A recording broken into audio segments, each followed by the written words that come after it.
My Lord, I call the matter of the state, which is J.G. Zuma and Thales, South Africa.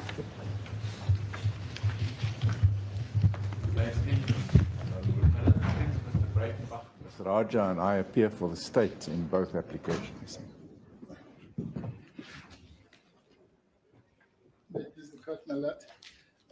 Mr. Masuku, I see Mr. Buthelezi and I appear for the first accused in this matter. May it please the court, my lord. Ms. Jackson and I appear on behalf of the second accused in both applications. My Lord, the parties have agreed to ask your lordship whether we could address the two applications before you today as follows.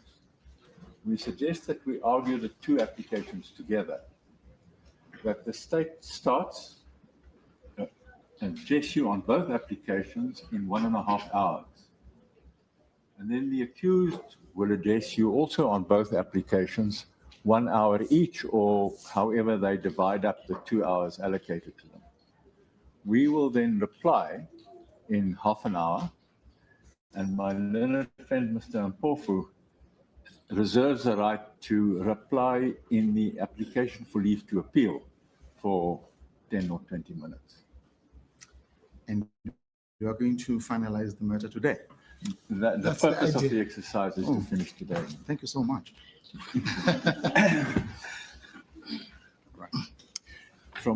We will then start, if it pleases your lordship, and my learned friend, Mr. Breitenbach, will first address the leave to appeal application. I will then address the stop Stalingrad application. Yes, Mr. President. Thank you, my lord. In the main application, the accused applied for relief amounting to a permanent stay of their prosecution. Their applications were based on the trial prejudice. They alleged they would suffer due to the deaths of two Thales Group employees, who the state alleges were involved in some of the corruption and related offences with which the accused are charged in the criminal matter. The persons in question are Mr. Pierre Moineau, who, as the court knows, died on the 31st of December 2020, and Mr. Alain Tetard, who died on the 5th of September 2022. In the main application, the accused alleged that if the criminal trial goes ahead in the face of the deaths of these two gentlemen, they will suffer an irremediable and serious violation of their right to a fair trial, specifically the right to adduce and challenge evidence conferred on them by Section 35(3)(I). That application was dismissed, and the accused now seek leave to appeal against it. The state's attitude is that the present applications for leave to appeal should be dismissed as well. We shall start by summarizing what we submit were the main findings of this court in its judgment on the 3rd of June, and then explain why in our submission leave to appeal should be refused. In its judgment, this court made 10 main findings. The first was that Mr. Zuma's notice of application made it clear that his application was conditional upon the success of Thales' application. And it follows that if Thales' application failed, his would too. Secondly, the court found that the Thales application for an order directing the state to stop the prosecution in terms of Section 6(b) of the Criminal Procedure Act was incompetent. The reason is the power to stop the prosecution after an accused has pleaded to a charge rests solely, exclusively within the state. This court further found that as Thales' application for an order acquitting it on all of the charges was conditional on the granting of the first order, that order couldn't be granted either. The court then considered Mr. Zuma's application, more specifically his application for a declaratory order in terms of Section 172(1)(b) of the Constitution. Earlier in its judgment, this court had held in effect that Mr. Zuma's Section 172(1)(b) application should also form part of Thales' application given the history of this matter. With respect, we submit this court was right to hold that section 172(1)(b) of the Constitution should form part of Thales's application. The reason is in its founding affidavit, albeit not in its notice of motion, at paragraphs 81 and 83 to 85, it relied expressly on section 172(1)(b) of the Constitution, as well as section 38 of the Constitution. Having dealt with these preliminary matters then, in the remainder of its judgment, this court considered whether the accused had made out a case for relief in terms of section 172(1)(b). More specifically, whether, as this court put it, and I quote, the just and equitable order would be to declare that Mr. Zuma and Thales would not receive a fair trial if their prosecution were allowed to proceed in the face of the deaths of Messrs. Moino and Tetard. In this connection, this court acknowledged that Mr. Moino was a director of Thales between May 1996 and April 98, and that from October 2002 to December 2010, he was also a director of that company. And that Mr. Tetard was a director of Thales between April 1998 and January 2002. And having done so, the court then turned squarely to Thales's argument that those two gentlemen were the only individuals who would have been able to testify on its behalf and to assist it in challenging the state's evidence against them. The court noted that Mr. Zuma had alleged that the same applied to him.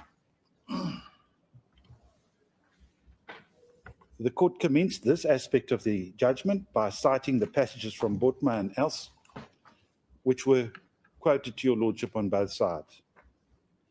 And having done so, the court made what we submit as its fourth main finding. This finding was that this court can shut the door to a continued prosecution only if it is satisfied that the continued prosecution will cause both accused irreparable or insurmountable trial prejudice. In other words, there is no way in which the fairness of the trial can be sustained. And we pause to interpose that that is indeed the central ratio of the line of cases culminating in Zuma and Thales, and it posed a very high bar indeed for the accused. The court then turned to the evidence.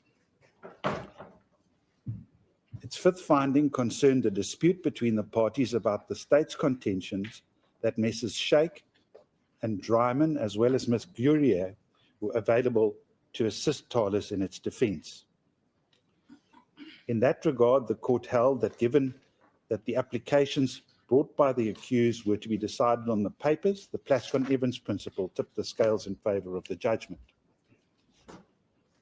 Sixthly, dealing with a related issue, the court addressed the dispute as to the value to be attached to the evidence of Mr. Dryman and Ms. Gurrier, if they were called as witnesses. We interposed to say that the evidence shows that Mr. Dryman was Thales Group's South African attorney who handled this matter on its behalf for many years. Ms. Gurrier was a senior in-house Thales Group lawyer who did the same.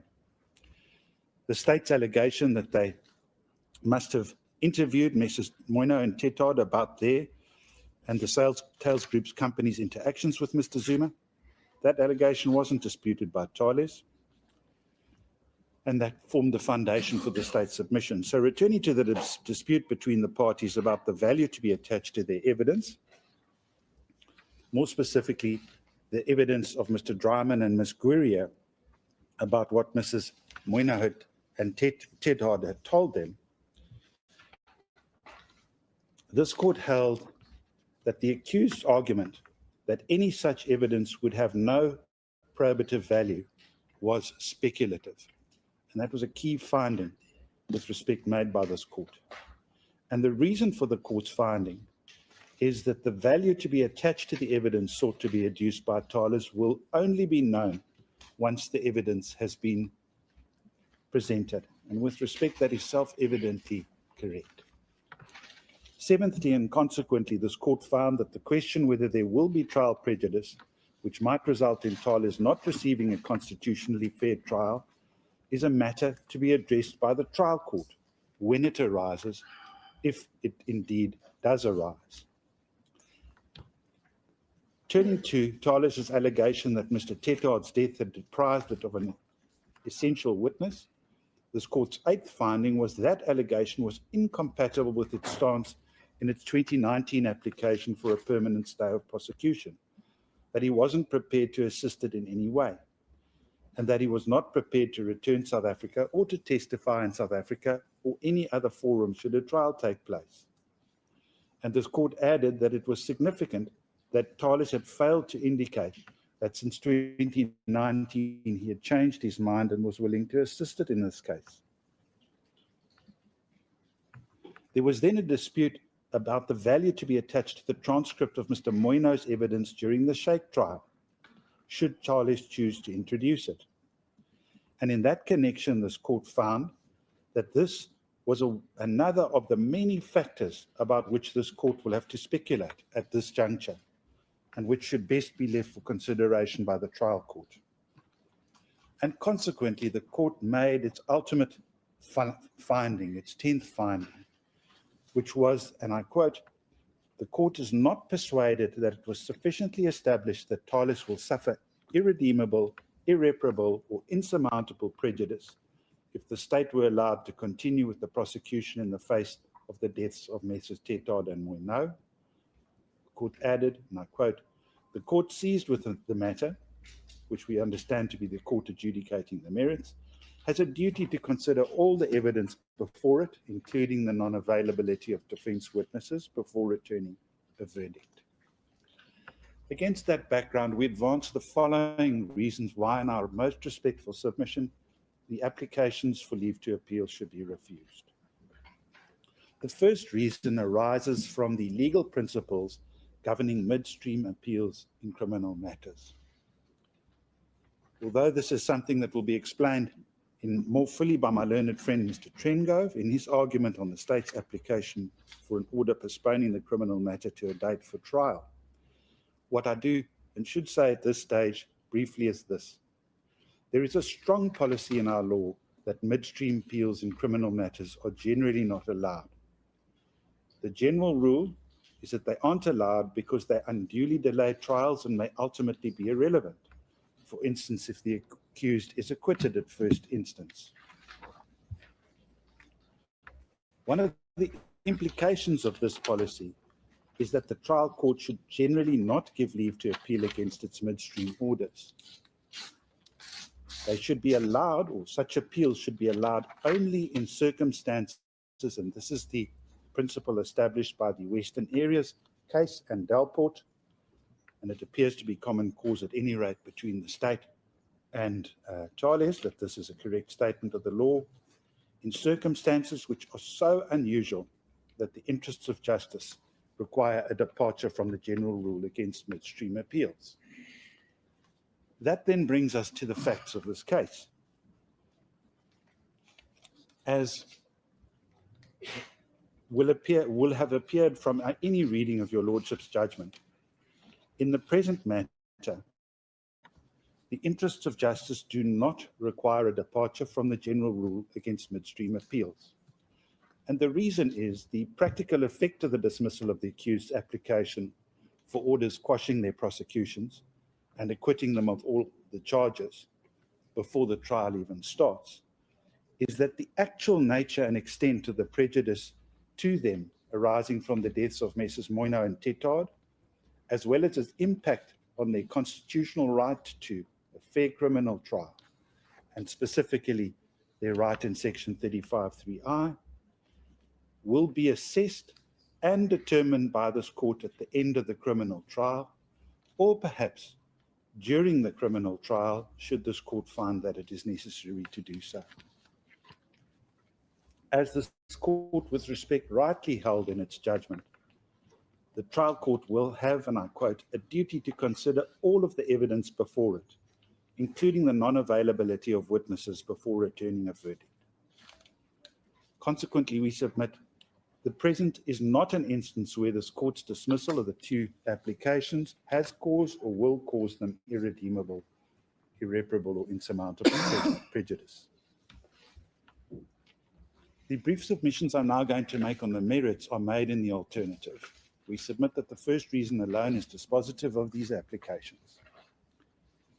They go to the issue of whether these applications satisfy the reasonable prospects of success requirement for appeals in criminal matters. One of the leading authorities is the case of Smith, 2012 1 SCR 567 STA at paragraph 7, often quoted, in which the court held that what the test of reasonable prospects of success postulates is there must be a sound rational basis for the conclusion that there are prospects of success on appeal. Dealing first with Thales's grounds, or more specifically those not already covered by what I've said. Thales alleges that this court erred in finding that it, that is Thales, had failed to place sufficient material before it to enable it to decide that Thales won't get a fair trial due to the deaths of Messrs. Tetard and Moina. With respect to our colleagues, this allegation is misdirected. The court did not make any such finding, nor did it make any subsidiary or minor finding to the effect alleged by Thales. Next, there is Thales's allegation that this court erred in holding that the evidence of Mr. Dryman and Ms. Gurria can sufficiently substitute the evidence of Messrs. Tetard and Moina. With respect, this allegation too is misdirected. The court did not make any such finding. All it held is that if the evidence were to be adduced, then its probative value would be adjudicated in due course. Thales's next allegation is that this court erred in holding that the probative value of any evidence by them can only be determined at the trial. The implication of this being that this court could have and should have dealt at this stage already, sight unseen as it were, have held that the evidence could never have any probative value. For three related reasons, this allegation does not have reasonable prospects of success. First, although what was said by Messrs. Tetard and Moino during their consultations with Mr. Dryman and Ms. Gurria is protected by Thales's legal professional privilege, and consequently neither of them can be compelled by the state to testify about it. It is open to Thales to waive the privilege and to seek to lead the evidence about that in attempt to prove the truth of what they were told by Mrs. Tetard and Moina.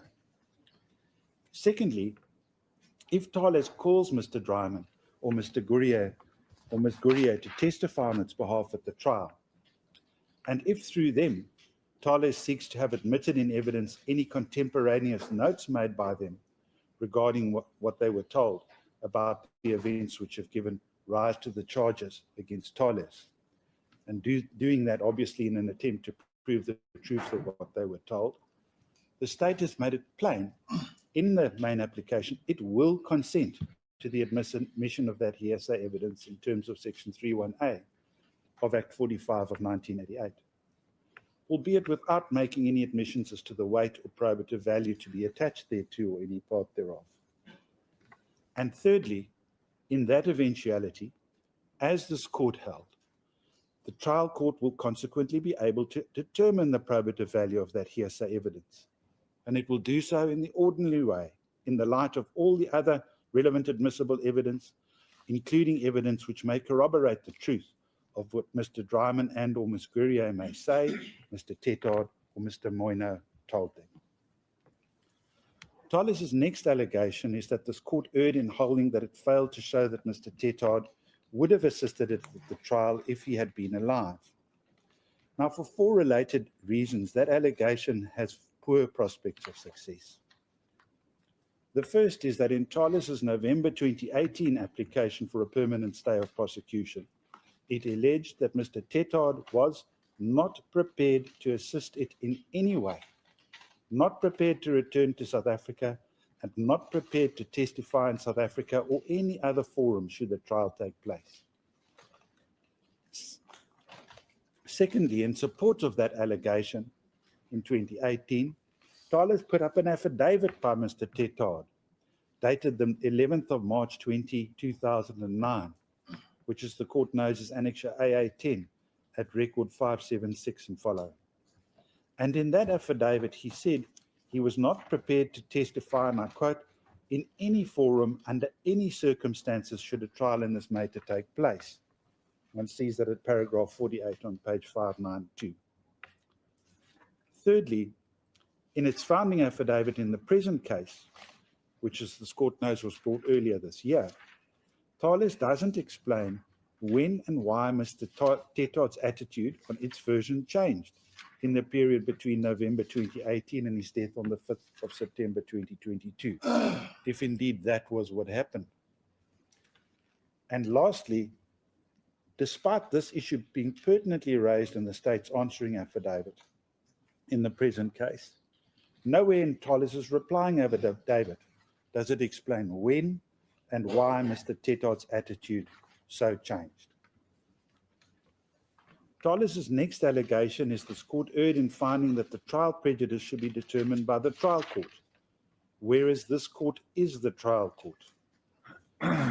With respect, it is clear from a contextual and purposive reading of this court's judgment that what it meant by the trial court, and we refer in this regard to paragraphs 14 and 17, is that it's this court after it has started hearing the evidence on the merits of the state's case against the accused. Thales's next allegation is this court erred in finding that the trial prejudice on which it relied should be determined by that court. In other words, the trial court, where its trial prejudice is capable of being ascertained at this stage. They went further to say it's already arisen, cannot be cured, and will be exacerbated by the trial. The fundamental difficulty with this, which is probably the mainstay, it's a conclusionary type of allegation of its case, is that those of its allegations which cannot be now refuted, such as, for example, the allegation about the availability of Mr. Tetard that I've just dealt with, but the rest of them, they all depend on speculation. Speculation as to the unfairness of the trial, as this court with respect rightly frowned. That brings me lastly to the few allegations raised by Mr. Zuma, grounds of appeal which are different from Thales's ground.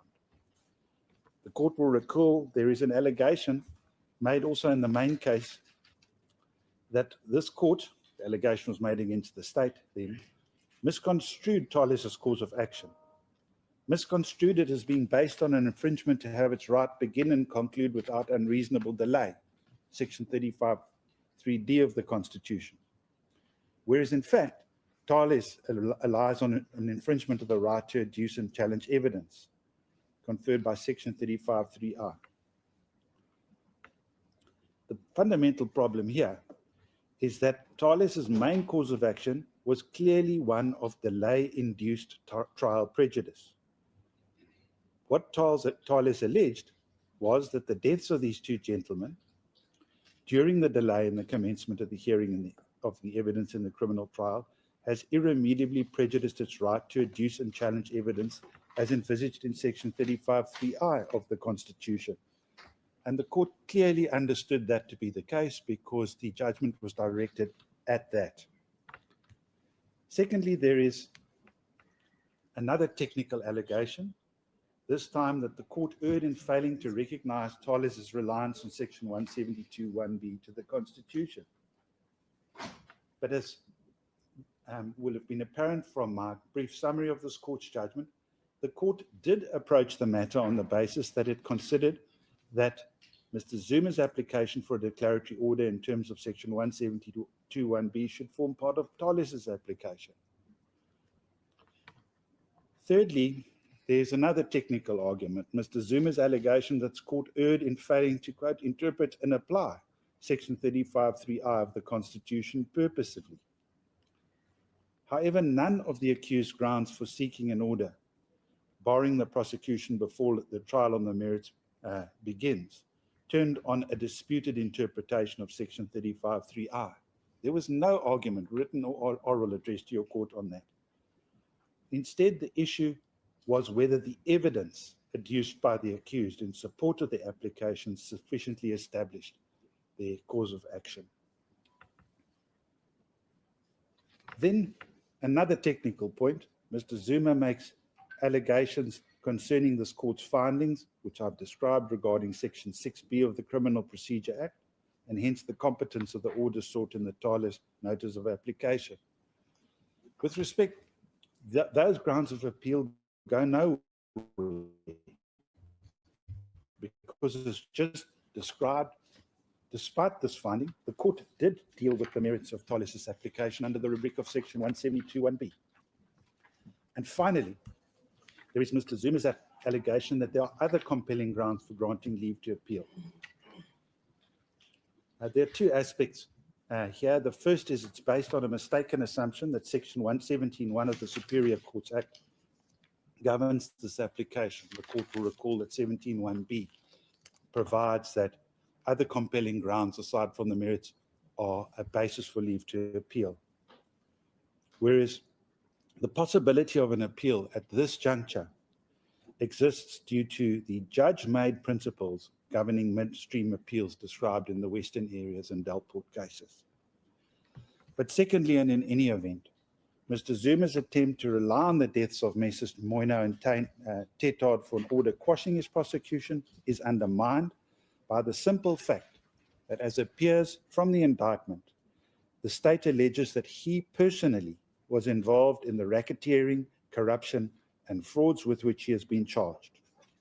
It is open to him to testify in his own defense, as Mr. Sheikh did in his criminal trial. In the circumstances, there is no reasonable prospect of an appellate court disagreeing with this court's findings that, firstly, it is impossible for a court at this juncture to determine the actual prejudice to Thales and or Mr. Zuma arising from the deaths of Messrs. Moino and Tetard, and secondly, the nature and extent of the prejudice on the accused and its impact on their right to a fair criminal trial is properly to be measured by the trial court after hearing all the relevant evidence. And for these reasons, the state prays that the accused applications for leave to appeal be dismissed. Thank you, Madam. Mr. Van Kroof? May it please you, my lord. The Stop Stalingrad application is designed to put a stop to a strategy which has been employed in this case. Just before you proceed, Mr. Van Kroof, can I just clear my mind on something here? Is it really necessary, or is it in the interest of justice to get into the merits of this application? And the reason why I'm saying this is because let's look at what is going to happen. Lord, the water bottle is in our way, and I thank you. That's my secretary who put it there. Is it really in the interest of justice to enter the merits of this application? And the reason why I'm saying this is the following. What is going to follow is that the court will have to write a judgment.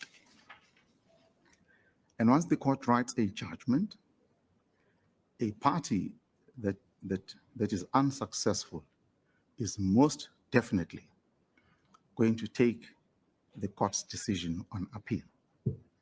And that is going to cause a further delay in the finalization of this matter.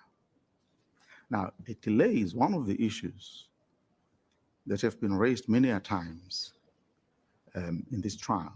And when I wrote my judgment on the last occasion, I did make a mention of the fact that this matter has been delayed for quite a long time. But I decided deliberately not to attribute blame on anyone for the delay. Now, that's the reason why I'm asking, is it really in the interest of justice to enter the merits of this application, which is most likely going to cause a further delay in the finalization of this matter? Well, my lord, with the greatest of respect, if there's any better way of avoiding further delay, then we'd be happy to go along with it. But our problem is that this strategy has now delayed this case for 18 years. And there is nothing to suggest that it will now end and that the accused will cooperate in allowing this matter to go to trial. What the strategy has involved consistently is the following pattern. The accused launch hopeless applications. Mr. Zuma has now, over the years, run 8 different interlocutory applications. Thales has been a party to 4 of them. They have, between them, delayed the hearing for more than 18 years. What those applications have in common is this. They have all been dismissed. They have, secondly, all been taken on appeal or on application for leave to appeal to the final limit. None of them have stopped short of the limit that the law permits. All of them have sought to appeal to the Constitutional Court if they were able to do so. But all of them have finally failed. And then there's another important feature about them, and that is that they were all consecutively run. They weren't all brought at the same time so as to be disposed of at the same time. They were all consecutively run so that if one application is finally ends, another is launched. And so we go on the merry-go-round, which avoids the trial in this matter. The outcome has been that the administration of justice has been brought into disrepute because it does appear that the administration of justice is incapable of bringing this case to trial. And that has no doubt been its purpose. So a way has to be found out of the conundrum caused by the Stalingrad tactic of delaying the case by interlocutory application after another on hopeless grounds, all dismissed, but all of them serve one purpose and one purpose only, and that is to delay the trial. Now, you can't stop the accused from bringing further such applications. They are entitled to bring whatever applications they will, but what one can do is to refuse to delay the trial any longer, merely because there are such applications pending. And that, my lord, is the purpose of this application, is for the court to direct that the trial must go on, regardless of whatever pending applications for leave to appeal there might be in the background. And my lord, the order we seek today, we have little doubt will be sought to be taken on appeal. We hope to persuade your lordship to find for us. We hope to persuade your Exactly lordship. my point. That's I beg your pardon? exactly my point. that the No, order- no, and that's why I'm addressing Actually, it. whichever way I go, Well, whether I find in your favor or in their my favor, lord, that decision is but most let me definitely say, going to be taken on. give us at least a hope of putting an end to Stalingrad, because we accept that if your lordship, we hope to persuade your lordship to find in our favor today. We will then hope to persuade your lordship not to allow leave to appeal. But we also accept that as a matter of realistic prospect, that the accused will probably seek to take that judgment on appeal. But at least, my lord, even if it should go on, even if leave should be granted, whether by this court or by the SCA, it at least gives us a prospect of a definitive judgment that brings an end to Stalingrad. If we do not pursue that route, the historical pattern that's been going for 18 years will simply continue. Your lordship will refuse them leave to appeal in this application to stop the prosecution. They will apply for leave to appeal to the SCA tomorrow. If that application is refused, they will apply for a reconsideration in the SCA. If that is refused, they will apply for leave to appeal to the Constitutional Court. If that is refused, then the history shows us there'll be another interim application. And we can't simply resign ourselves to the fact that we are stuck in this merry-go-round which never ends and forever avoids the matter coming to trial. The accused must face their day in court. They can't forever delay that date. And, my lord, so that we submit with the greatest of respect, we ask you today to put a stop to that tactic.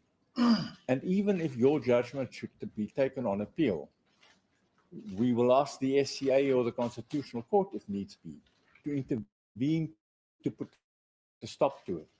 Because society and the criminal justice system can't just resign ourselves to the fact that we are captive to this tactic, which is designed to delay and has successfully delayed. And let me say this, the purpose of this application is not to punish the accused for their tactic. The purpose is to ask your lordship to help save the reputation of the administration of justice. That is the purpose of the application.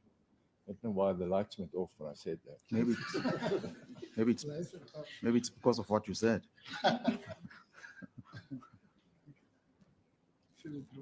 Yes, you may proceed, John. Thank you, my lord. I don't want to appear on TV in any event, so you may proceed. The purpose is not to punish the accused for the Stalingrad tactic. The purpose is to save the reputation of the administration of justice. And the administration of justice will continue to suffer Just a moment, please. disrepute, and the rule of law will continue to be under threat for as long as the administration of justice is seen to be incapable of bringing these accused to trial. Lord, we highlight the facts set out in our timeline. The timeline is in the papers at page 28. I won't take your lordship through it now, but it shows a long history of application after application after application, all of them sequentially brought. All of them failed. All of them went on appeal. All of them were dismissed on appeal. The only thing they achieved was delay, and they delayed for 18 years. So, as I said, we're not here to punish for Stalingrad. We're here to put a stop to Stalingrad. And let me also say that the state has also been at fault. The state should have insisted sooner that the trial go on, even if there is a pending appeal against the dismissal of some or other interlocutory point. The state has also been complicit in accepting that for as long as there is an appeal pending or an application for leave to appeal pending, that the that the criminal trial cannot proceed. We realize that that is a mistake. We urge this court today to order that the criminal trial goes on, even if there is an application pending, as there now again is, for leave to appeal against the court's most recent dismissal of another hopeless application. That is the purpose of the Stop Stalingrad point. And if we succeed here, but are taken on appeal, we at least have the hope that we will then persuade the highest court in the land to put a stop to Stalingrad. But we can't just accept that we have to live with Stalingrad. The state advances 3 prayers in this application. The first prayer is for an order to say that the trial must go on, regardless of what happens in the application for leave to appeal that you heard today, regardless of whatever further applications there might be for leave to appeal against your judgment. The first prayer is for an order that the trial go on. You can't deprive them of their right to apply for leave to appeal to the SCA and to the Constitutional Court, but you also need not stop the trial in order to allow them to do so. And that is why we're going to seek to persuade this court to order that the trial goes on, even if there are further applications for leave to appeal. The second and third orders address the effect of an application for leave to appeal, because it has been said that the effect of such an order would be to suspend something. We're not quite sure what, but we'll address you on the effect on your lordship's existing judgment of the leave to appeal. But the first prayer is really the important one. That's the Stop Stalingrad prayer, the one that says, go on with the trial, even if there is a further appeal pending. Now, on that score, the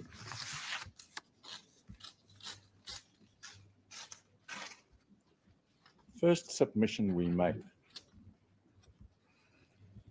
is that these applications, including these interlocutory applications, including the most recent one, may not be appealed midstream. And let me make it quite clear.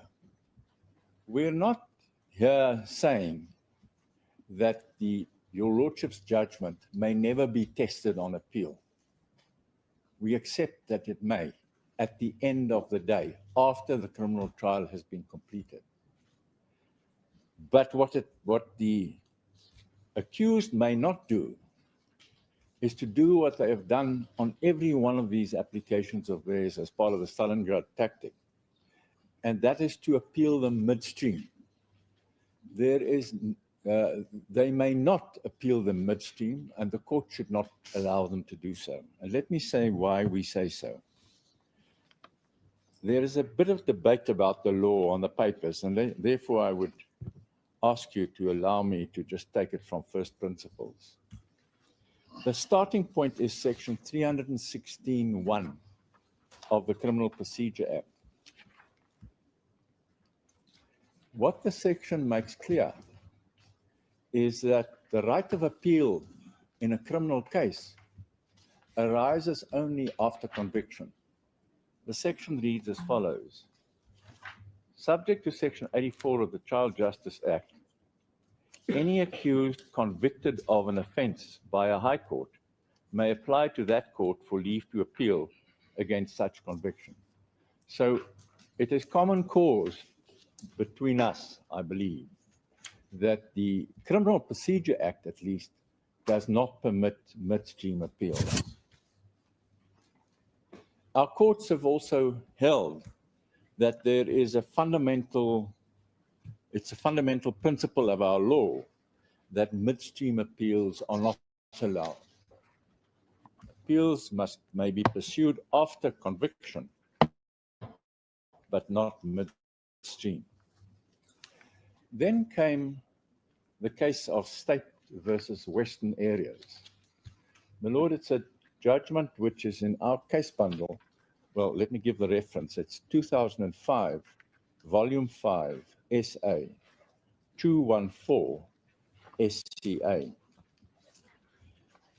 And it was, and the date is important because it was a long time ago, 2005, 20 years ago.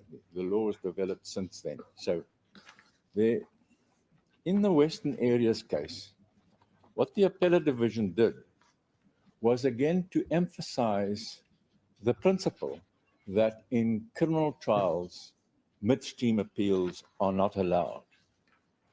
And it did so in paragraph 20, where it said the appealability of decisions of this court are based on the salutary statutory general rule that appeals are not entertained piecemeal. Appeals are generally precluded before final determination of a case, unless the judicial pronouncement is sought to be appealed against, whether referred to as a judgment, order, ruling, or decision, has three attributes. First, it must be final in effect. That means it must not be susceptible to alteration by the court appealed from. Second, it must be definitive of the rights of the parties. And thirdly, it must have the effect of disposing of at least substantial portion of the relief claimed. In other words, only a judgment which disposes of a substantial portion of the criminal case is appealable after conviction. But then Western areas brought about an exception to that rule. And the court based the exception not on the Criminal Procedure Act, but on Section 21 of the then Supreme Court Act. It did so in paragraph 25 and further. And what it made clear, what it did was to say, but the court also has, the Supreme Court of Appeal, also has a power to hear appeals under Section 21 of the Supreme Court Act. Supreme Court Act says it has a power to entertain appeals against any, quote, decision. So the court looked to the Supreme Court Act, Section 21, which gives it a jurisdiction to entertain appeals. And it says, what does that word appeal mean? And it concluded that power of appeal allows it also in criminal cases sometimes to hear appeals midstream, but only by rare exception. It came to that conclusion in paragraph 28, where it said, I'm accordingly of the view that it would accord with the obligation imposed by Section 39(2) of the Constitution to construe the word decision in Section 21 of the Supreme Court Act to include a judicial pronouncement in criminal proceedings that is not appealable on the Zweni test, but one which the interests of justice require should nevertheless be subject to an appeal. So it opened the door very slightly for appeals in criminal matters midstream where the interests of justice so require. It didn't overturn the rule as a whole, but merely made a small exception to it. There followed a second case that we wish to also highlight, and that is the case of Delport. It's SV Delport, 2015, Volume 1, SACR, page 620 SCA, which is in our bundle of cases at page 361. And why this case is important is that the SCA, again, emphatically and repeatedly emphasized the importance of the principle that in criminal cases, there generally is not a right to appeal midstream. And the court said so again and again and again in paragraph 20 through to 27. And it concluded in 27 that the general rule underpinned by the Constitution is against permitting piecemeal appeals. It is therefore in the interest of justice that criminal trials should commence and be completed without unreasonable delay, and that appeals should not be entertained before the trial is completed. But it still recognized the interest of justice exception created by the Western Areas case. Then came this court's judgment in this case, the judgment by His Lordship Mr. Justice Kun, delivered on the 16th of February 2022. It is SV Zuma 2022, Volume 2, SACR 378 KZP, and it is in our bundle of cases at page 377. Now, Lord, what His Lordship alerted us to and considered is this, and that is that the Supreme Court Act, Section 21 of the Supreme Court Act, on which Western Areas based its exception to the general rule, had been repealed. The Supreme Court Act has now been replaced by the Superior Courts Act 10 of 2013. And the Superior Courts Act destroys that foundation of Western Areas because it repealed the old Section 21, and in the new Section 1 defines the word appeal as follows. It says appeal in Chapter 5, that's the chapter that deals with appeals generally. Appeal in Chapter 5 does not include an appeal in a manner regulated in terms of the Criminal Procedure Act or in terms of any other criminal procedural law. So what it has done, it no doubt cognizant of the Western Areas exception in criminal cases based on the old Supreme Court Act, it specifically legislated that criminal cases are no longer, criminal appeals are no longer governed under the Superior Courts Act. So the question that His Lordship, Mr. Justice Kuhn, had to address was what's happened to the Western Areas exception now that the Superior Courts Act deletes or repeals the foundation of Western Areas and makes it clear that criminal appeals are not governed by the Superior Courts Act, are only governed by the Criminal Procedure Act, and it is common cause that the Criminal Procedure Act says in 2016, without exception, that appeals may only be heard after conviction. So His Lordship considered these matters and said the following, if I can draw your Lordship's attention to the following paragraphs.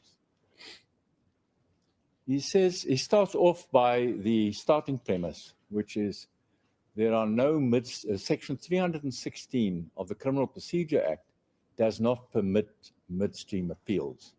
He emphasized that in the following paragraphs, 37, 38, 43, and 51. Then he considered whether Section 35.3.0 of the Constitution allows a midstream appeal. And he concludes in paragraph 47 that it does not. He then considers whether Section 168.3 of the Constitution permits midstream appeals, and he concludes in paragraph 49 that it does not. And then he referred to the Western Areas exception and noted that it was founded on Section 21 of the Supreme Court Act, but made the point that that foundation has now been repealed. He did so in paragraphs 58, 59, and 66. And so on that analysis, he came to his overall conclusion in paragraph 76.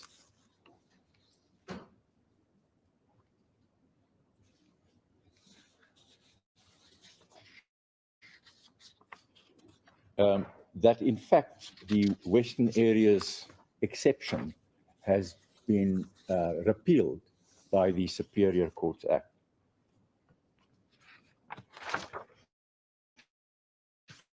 His Lordship then goes on to consider whether there might be alternative bases. He goes on to consider further contentions advanced to him, but in the hypothetical. In other words, his further consideration of the contentions advanced to him were based on the assumption that he was wrong in the first place to conclude that the law no longer permits midstream appeals. And he considered the various submissions made to him by my learned friends and dismissed them. But the point of the matter is that he considered those contentions only in the alternative, because his main conclusion was that Section 316 governs appeals in criminal matters. The Western Areas exception to that rule has now been repealed by the Superior Courts Act definition of appeals. So the ratio of this court's judgment is that the law does not permit midstream appeals, full stop. There is no longer any exception to that rule. So that is the first basis on which we submit, that any appeal or attempt to appeal against your Lordship's judgment will be unlawful and invalid because the law does not permit midstream appeals. And for that reason, it should be ordered that the trial proceed, because any attempt to appeal will be unlawful and invalid. Lord, but then we also turn to prayers 1 and 2, and they say, they are, as it were, address the assumption that we are mistaken on prayer 1, that the law does still permit appeals, at least in theory, midstream. The question then is, what is the effect of such an appeal? And more particularly, does such an appeal preclude the first prayer, which is that the trial proceed? Now, the question, in other words, what it postulates is this: what if this court, in the main application, in the application to stop the trial, refuses leave to appeal, but, as your Lordship has noted, the accused inevitably apply to the Supreme Court of Appeal and ultimately to the Constitutional Court for leave to appeal? Why should the trial proceed despite those pending appeals? Because they suggest that those appeals will suspend this court's order, and therefore that we can't proceed with the criminal trial. They say that happens under Section 18 of the Supreme Court Act, Superior Courts Act. So the question is whether Section 18 of the Superior Courts Act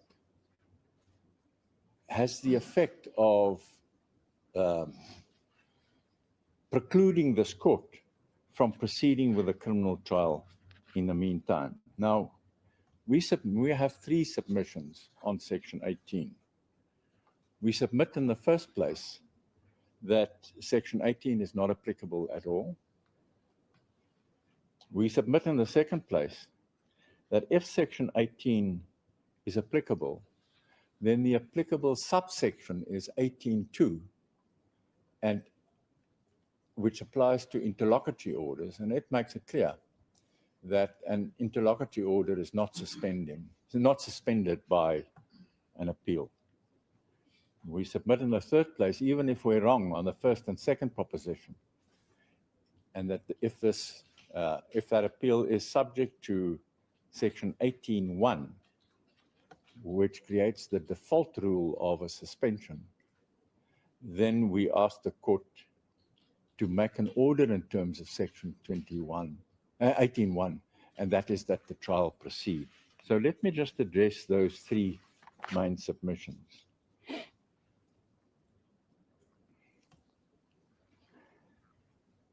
One goes back again to the definition of an appeal under the Superior Courts Act.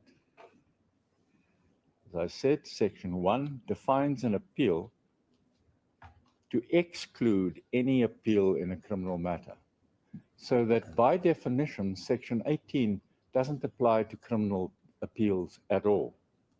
And that should be the end of the debate. And that is not so, we submit with respect, is the position on a proper reading of the section.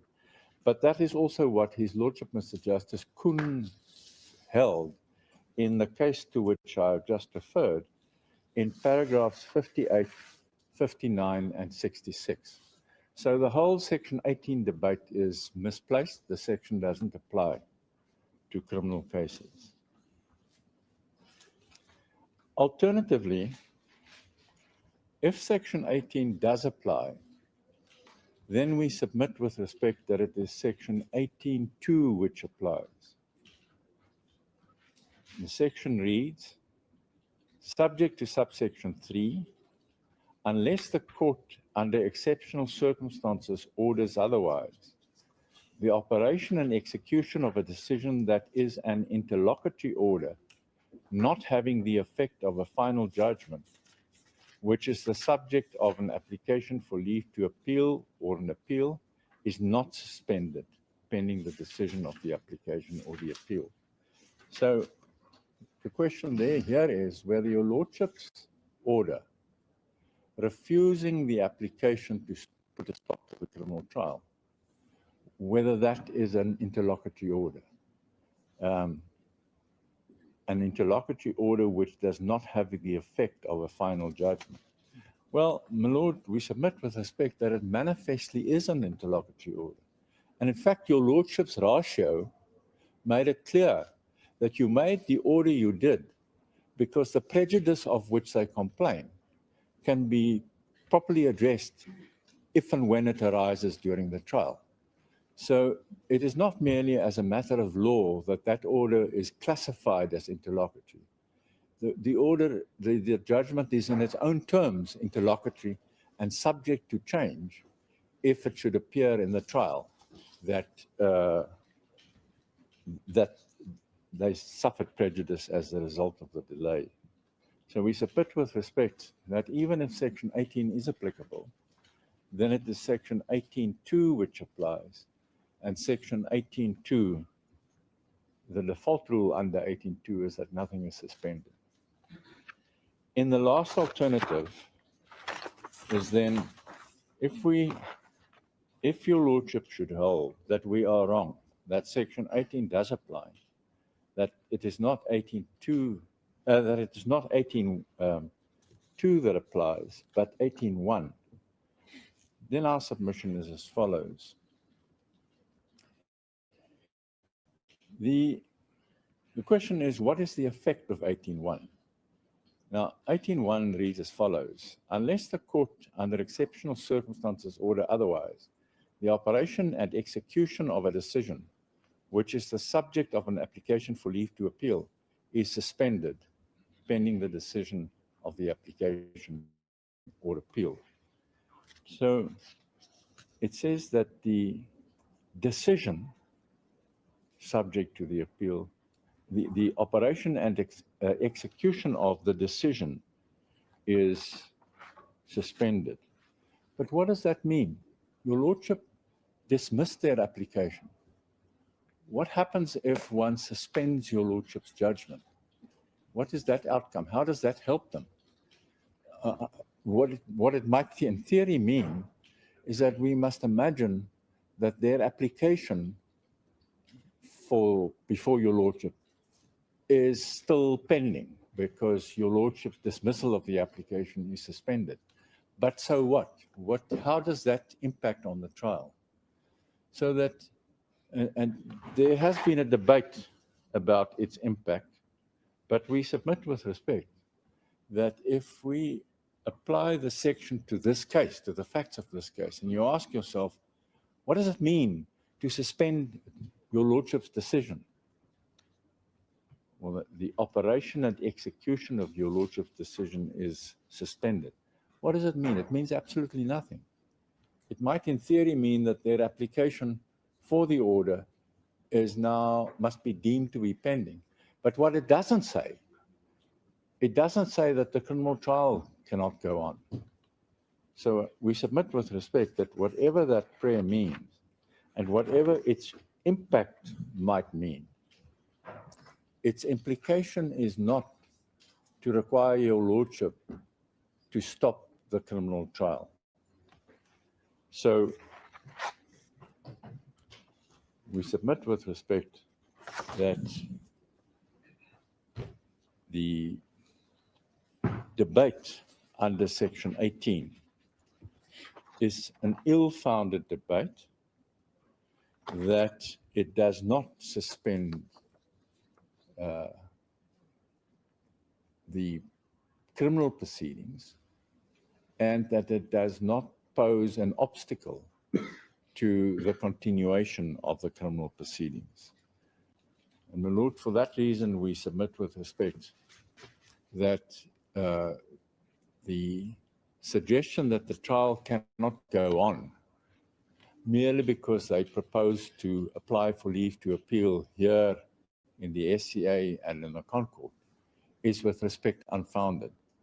There is no reason why the criminal trial should not go on, why the accused should not have their day in court, and why the criminal justice system should not be vindicated to show that it will bring accused to court regardless of who they are. I thank your lordship. Thank you. Yes, Mr. Mpofu. My Lord, due to the fact that this is mainly an application by Thales, between myself and Mr. Roux, we've agreed that he will go first, even though we are accused number one. Let's go, please. Yes, Mr. Roux. That is correct, my lord. Mr. Mpofu said if my argument sounds good, he will then say nothing. I appreciate that. I thought you would, my lord. My lord, I'm not conflating the two applications, but there is of course some overlapping, and you have to forgive me when I do it from time to time. But may I start with a point raised by Mr. Trengo, which is to the effect that because the Supreme Court Act has been repealed, it means that Chapter 5 is no longer there in relation to criminal appeals, and it then means that this court has no discretion to allow midstream appeals. Not with respect, this is not so. May I just read an extract from the New Clicks decision, that's 2023 ZACC at 10. It's a well-known decision in the Constitutional Court. It is where a matter was advanced to the Supreme Court of Appeal at a time when the decision on leave to appeal was still pending. Give me the full citation again. If I may give the citation, it's Minister of Health and another. This is New Clicks, South Africa Pty Limited and others, 2023 ZACC 10. And in this case, if I may just read this one extract, where it dealt with the interest of justice, because what happened is that, and ignore the fact that the late stage leave to appeal was refused. The argument was premised on the discretion of a court in the interest of justice to consider matters even on appeal. And in this case, the court said at paragraph 72, superior courts, meaning this court as well, have an inherent right to regulate and protect their own process. In the exercise of this power, they can decide whether or not to grant an application based on constructive refusal of leave to appeal and to penalize the litigant by a cost order where such an application is brought. And then there's a reference, and that's the important part, to Section 173 of the Constitution, which reads, the Constitutional Court, Supreme Court of Appeal, and High Courts have an inherent power to protect and regulate their own process and to develop the common law, taking into account the interests of justice. My Lord, and with respect, that is the law, and that is how it's applied. And if I may refer you, there's a pending matter before the Supreme Court of Appeal, awaiting judgment, and it's in State versus Lepondo, and you would have sat in the appeal, if I may say, my Lord. And I was the prosecutor sitting with the wrong or the right boot on my foot. And an appeal in the proceedings were raised, and they wanted to go to, and I opposed it. And I said the trial must go on. And I was successful. And the court found the trial must go on. And I'm afraid to say that. And now the shoe is on the other foot. The shoe is not on the other foot, but I'm afraid to say that ultimately the Court of Appeal and Reconsideration granted the right, and the matter was then argued. And it was argued then on the merits of the special plea. So the court was acutely aware of the point raised by me that the trial should go on, and they took the point that it was in the interest of justice to hear the appeal. And that concept then, when is it in the interest of justice, came back, that is not limited to this Supreme Court Act, but is relevant to the principle that, and that's still in the Western area, and that's untouched, and it's repeated in many, many, many cases, even in this court by Justice Kunisi then was, to say if it has the result to bring an end to the matter or curtail it substantially, that is the test. Then interest of justice would dictate that consideration be given to it. There's no blanket non-right to entertain it. That's not the law. And the question then before you is, if Thales is successful in its appeal, is it dispositive of the trial against Thales?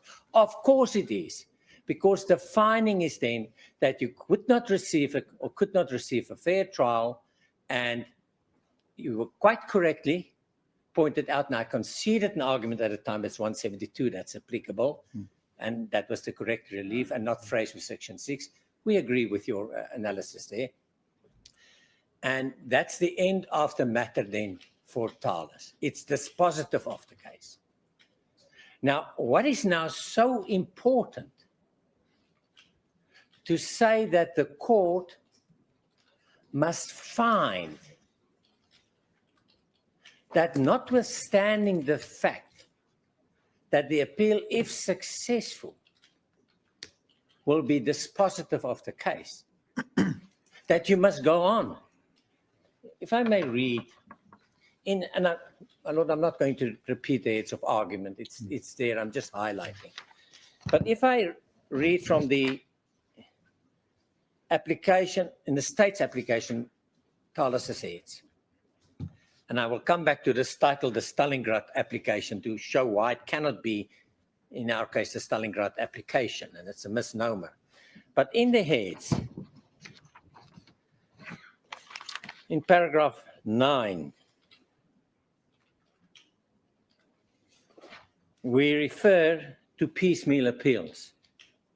And of course, it's beyond argument that it should be avoided as far as possible, unless it's dispositive.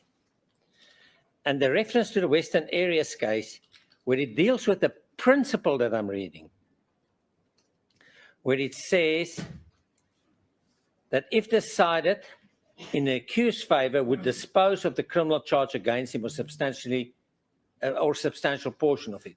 By that example, I understand it would be implied there would be no trial or a substantially shortened trial. And then it goes on in paragraph 27 to say, it is surely not in the interest of justice to submit an accused person to the strain, expense, and restrictions of a lengthy criminal trial, if that can be avoided in appropriate circumstances, by allowing an appeal to be pursued out of the orderly sequence, and so obviating the trial or substantially shortening it.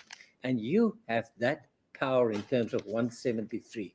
And the test, as we'd set out in our heads, would be the interest of justice, and coupled with the interest of justice would be the harm element. And I'll return to the harm element by the state, which was really wiped off the table in the full court appeal in a private prosecution, where the court said in relation to Mr. Zuma, but this harm is just that the trial can't go on now. But you're not precluded. It's not true harm because it can go on later. It's exactly on that point. So that's not true harm. On the other hand, when you force an accused to go to trial with an appeal that may be successful, not say it will be, that may be successful. If you force an accused to go to trial, he's in trial, and at some point in the judgment, if it's in favor, will then say, stop this trial in its tracks. And you think, what have we done? Why did we run this trial after 2 months to stop it? And I'm not saying what accused one will say on what impact that will have on accused one. I leave that aside. And what is going to be achieved? Just plain prejudice that can be avoided. Grave harm. If, of course, it is unsuccessful, the trial will run. And the harm is that it did not run sooner, it ran later. And that brings me back on this point of this Stalingrad delay. We all understand Stalingrad and we all understand delays.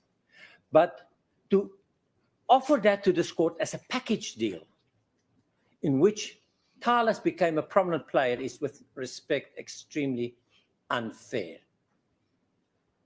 And this court was absolutely correct not to take the opportunity and the invitation to make a pronouncement on the delay, because it would not have helped any party. It would not have led to any outcome that could assist either party.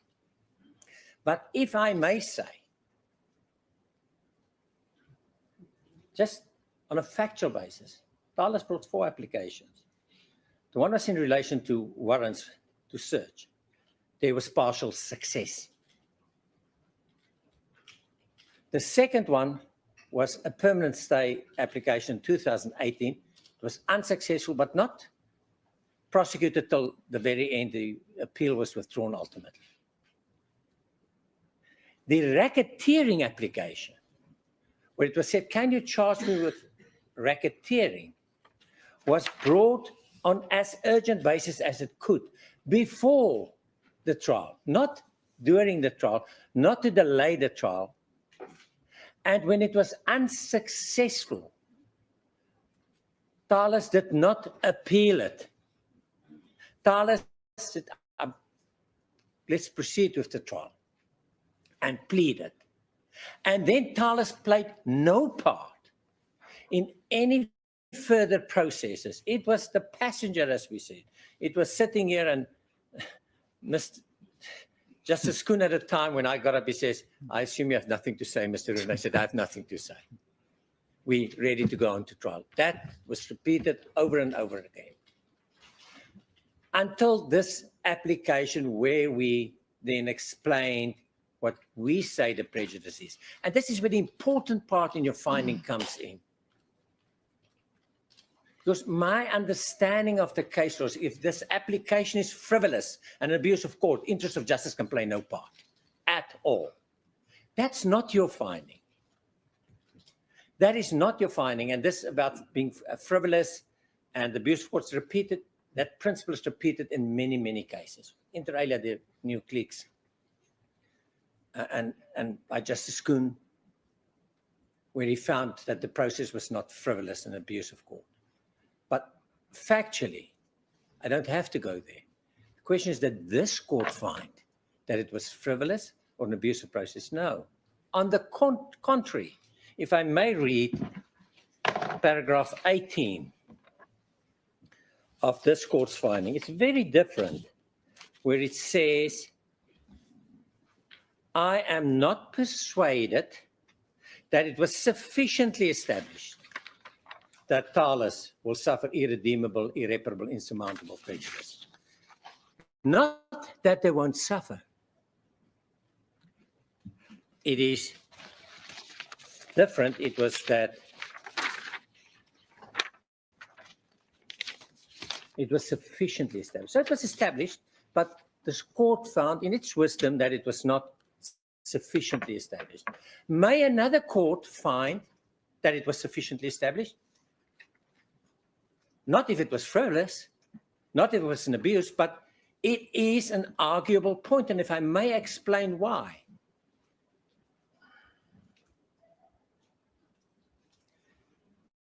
An overview of the indictment is that Mr. Sheikh made payments to Mr. Zuma, categorized as unlawful payments, over a period of time. In relation to the general corruption, which is also the basis for the racketeering. The one piggybacks on the other.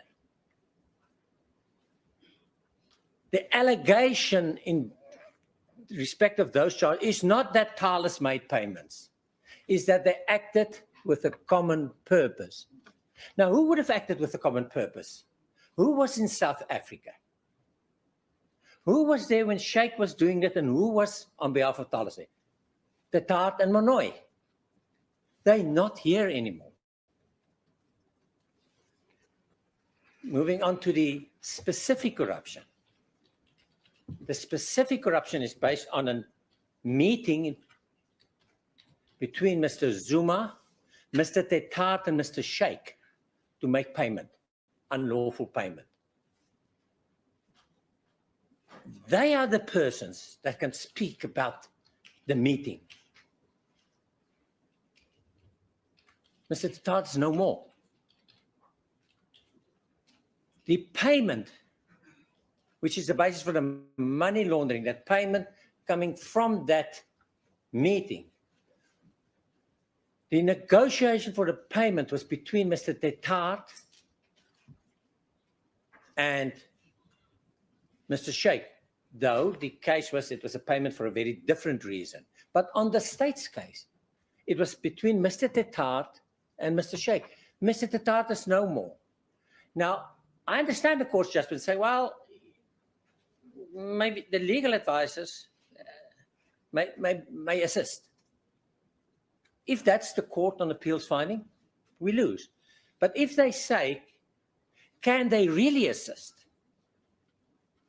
Because it would mean for them to assist that, first of all, the facts would show that they were privy to the facts there, briefed on it, maybe, maybe not, but that's not where it stops. Now you must waive the most absolute right that you get, as described by the courts, and that is legal privilege. Thales must waive that now.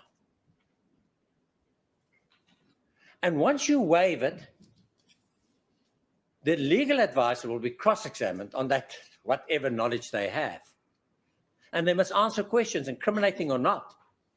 So the legal advisor will now be forced to incriminate the client, whilst Mr. Tetart may not have done it, and Mr. Monoy may not have done it. But they now compelled to, because they're professional people and they may not lie to this court. I know sometimes I read the law reports that we do, but that they may not. They may not. And that's choose your words very carefully. They may not. They may not. Yeah, that's why I used to words. They may not. Oh. But now that right is gone. To not incriminate, you must answer the questions. The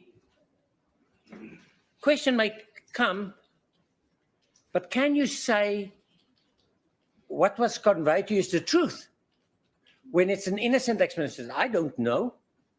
I don't know. That's what he told me. So the value, what is the probative value? It's nothing. So it's really accommodating of the state to say we will not object to the admissibility because they have nothing to lose, but we will not agree to the probative value. So what am I going to do with that evidence? And all we say, and the court may very well be correct in its analysis, but another court may find, would reasonably find, we say, that it is so devastating that there is no fair trial.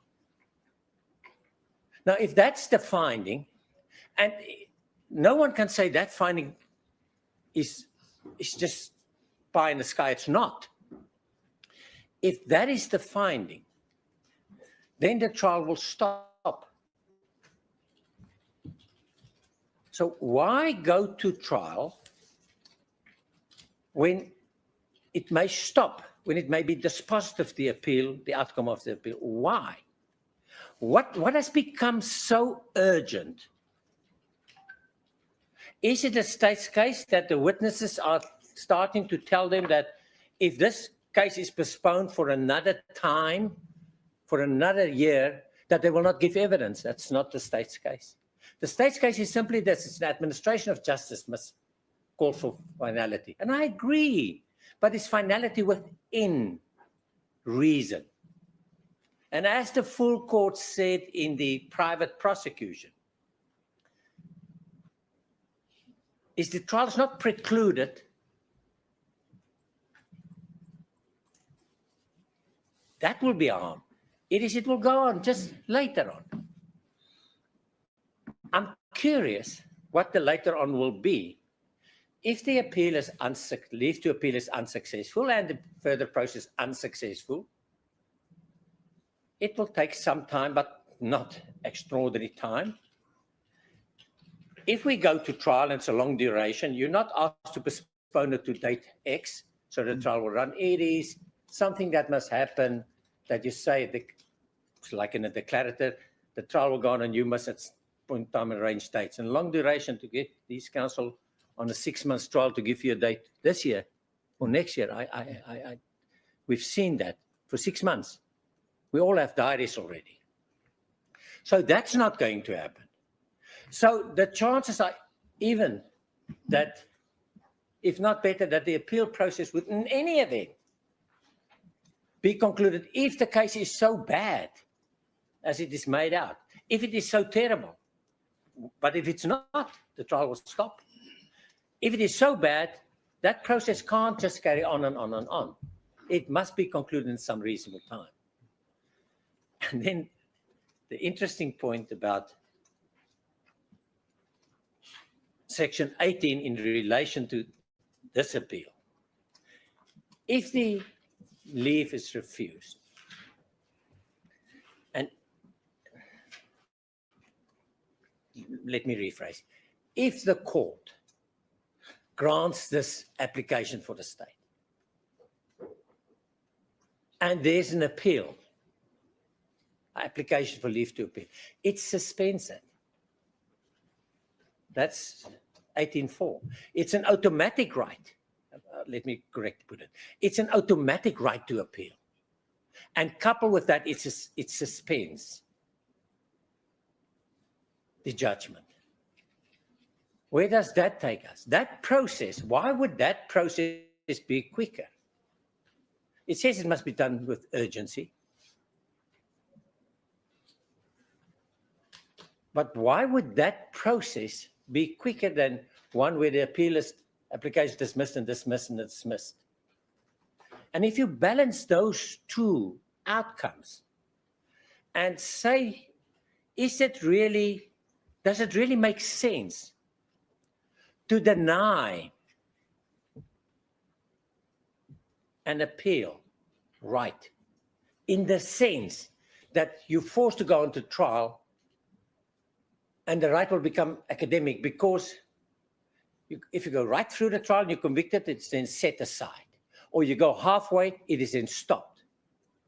And you look at all the consequences to say,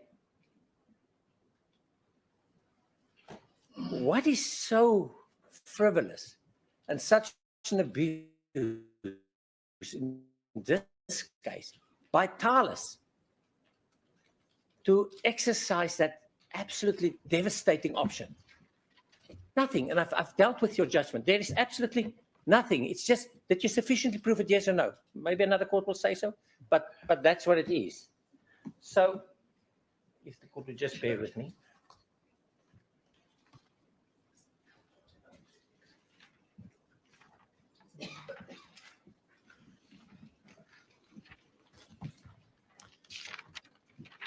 So what we submit to you, my lord, is, and if I may just make one submission on, insofar as it's relevant, and that is whether the repeal of the Supreme Court Act stopped any appeals before completion. I've already shown you that's not so. That's contrary to Section 173. But, and I think it was not on purpose, the submission to you was by Mr. Trengrove that Section 21 says that criminal appeals may, because of the repeal, no longer be advanced before completion. But it's not criminal appeals. It's different. It's appeals. It's not appeals in criminal matters. It's appeals in terms of the Criminal Procedure Act. And an appeal in terms of the Criminal Procedure Act is the terms of 315, only saying which courts must hear it, 316 to say it's after conviction, 319, 318, 319 on points of law. This is a constitutional one. This is premised on Section 172 of the Constitution. It is not, it says, the old 21, it's an appeal regulated by the Criminal Procedure Act. This appeal is not regulated. So it can in any event not apply. As to... Are you saying it is it's being brought during criminal proceedings, but it's not a constitutional, sorry, it's not a criminal appeal? It's not an appeal in terms of the Criminal Procedure Act. It's not an appeal in terms of criminal procedure act. It's a criminal appeal in a criminal court, but that's not what Brought during Section 21 says. Brought in the criminal proceedings. Yes, but it's not one regulated by the Criminal Procedure Act. That's 316, 317, 318, 319, and 315, which court. And we said that out in the heads of argument. It's not the same. It's just an addition to show that that point's not good, but it's overtaken by the interest of justice. If I may say on Section 18, we don't believe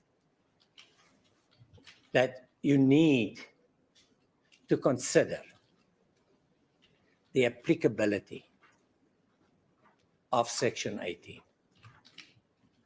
And we say that in the heads. We say what should be considered is the interest of justice.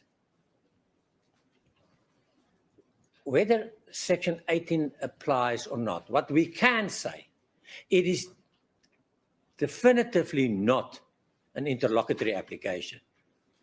Because what was the application? The application was to stop the trial. That was the application. Now, an application to stop the trial is not interlocutory, it's final, it's the end of it. It's dispositive. Just a moment.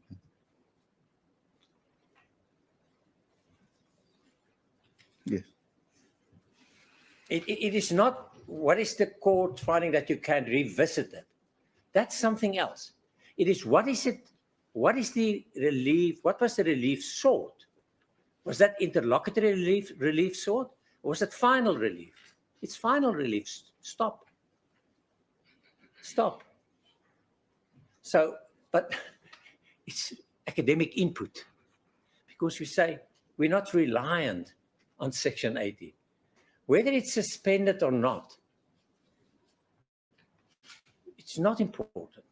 it is whether it's in the interest of justice to carry on. May I just refer you to one quote?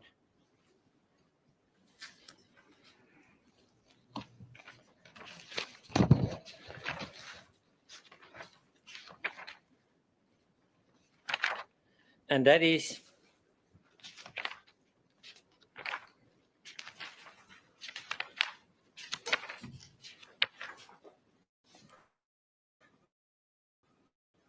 paragraph 33 of the heads of argument on page 11 on behalf of Thales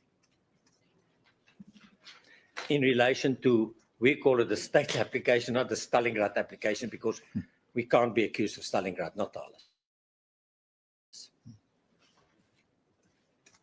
And I read from that paragraph, he's saying this matter, when Kunjay, as he then was, presided, the court found in relation to the dismissal of the special plea and accused one's application for postponement of the criminal trial pending the outcome of accused one's application for reconsideration to the President of the SCA that, and I quote, it does not seem to me that this court has much of a discretion, if it has one at all, to deny those appeal rights statutorily ordained, unless perhaps in the clearest of cases there is an abuse of rights. The appeal process should be allowed to run its course. And the question is, why would you in this matter not allow the appeal process to run its course? What is the devastation that's going to be caused? I don't even want to say the trial will start later because I don't know if it will. I don't know how quickly the appeal process will be if it's unsuccessful. But if it's successful, it's irrelevant to talk about it because then it will stop the trial in any event. But if it's unsuccessful, then there's no argument and appeal dates. It's all on paper. And comparing that to a trial of long duration, getting the dates and when it will be ready, I'm not sure that that process will delay at all, but it may. It may, but it may not. So we don't know. And on what basis will the court then sacrifice an appeal process where the court's own finding is that it's not frivolous and not an abuse? What would the basis be? And we say that when you consider this and you weigh up for the interest of justice the harm, it's not a difficult outcome. It is one tipping, not tipping the scale, but the scale is falling down on the side of Thales to say there's absolutely harm there. But for the state, it will possibly start later, possibly, not to say it will. And we say in view of that, that the application should be dismissed. As to the leave to appeal, we believe that there is prospects that another court would come to a different finding in view of what we have submitted on the analysis of the indictment, because there it is what we can see the prominence of Detard and Monoy on the state's own indictment. And it is there that we say that another court may find or would find that there cannot be a fair trial. The last point is this, and it's said, and again, I've great respect for court judgment. It's really easy to read and apply the principles. I'm not suggesting it that not. It's just kind of another court come to a different finding on some of the aspects. It's not that you make gross errors that we say, look at this and look at that, that's. But they say, and the court's findings, so the Tart, in any event, I'm not persuaded that he would have given evidence. And it's correct that he said, there was a bit of ambivalence. It said in some places that I will give evidence in France, not here. In other places, he says, I will not give evidence at all. But that's not the test. The test is, what would Thales have done when it comes to crunch time? Can they compel him? Of course they can compel him. The court will assist him. If it's a crucial evidence, I don't care what Mr. Tatat's attitude was. You subpoena him, and he will be compelled to give evidence. He's a compellable witness. And I don't care what his preference may or may not be.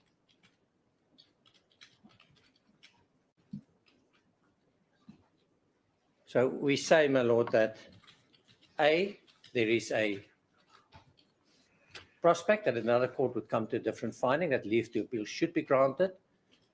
Irrespective of that finding, the application of the state falls short, fails to meet that interest of justice balancing scale of harm on the one side and harm on the other side, and that should be dismissed. Thank you. May I just find out something from you, Mr.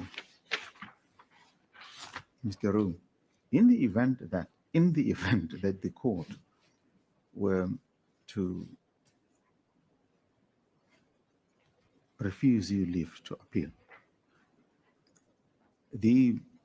how long will it take these appeal processes to be finalized? Well, we have timelines. We have to file documents within set times. I think it's 30 days, if I'm not 30 days. We have to file timelines. If there's no merit, it can take a month, 2 months, 3 months. I've sometimes But the appeal process could be finalized in 6 months tops. That's what we say. That's what we say. It could be. If it's unsuccessful. Of course, if it's successful, it's a different question. But if it's unsuccessful, yes, because, and that's a point I made, if it is unsuccessful every time, meaning leave's not granted, you don't await dates from the SCA and from the Constitutional Court, for instance, whenever it can be heard. It's all on paper. It's all on paper. And you just get that little letter back to say, we won't hear you. That's not that long time. It's really, it may be 6 months, maybe 8 months, maybe 5 months. It's difficult. Some I've seen quicker, some I've seen a bit longer. And that's the factor the court should take into account when considering the application. Absolutely. When you weigh that up and say, and when will this trial start? At best. And we say that in it on the probabilities. If there's no merit on the appeal on the state's version, then it should start in any event. The appeal process should be finalized before practically the trial could start. If it's successful, of course, it does not matter. Thank you, Mr. Thank you. Yes. Yes, your turn, Mr. Mpofu. Looks as if we're going to finish before lunchtime. Well, Depending, of course. in that case, let me get the pulpit.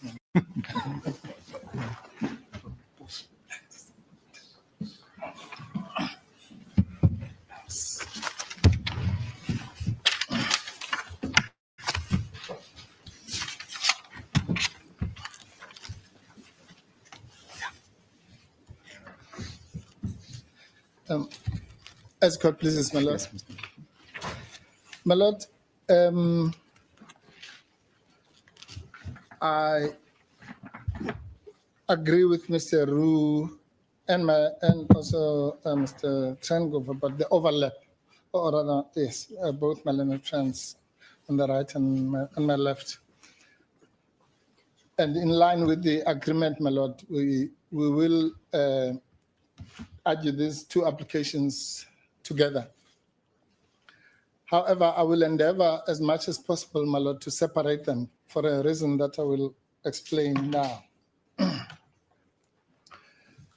And unlike Mr. Roux, we would prefer to start with the leave to appeal.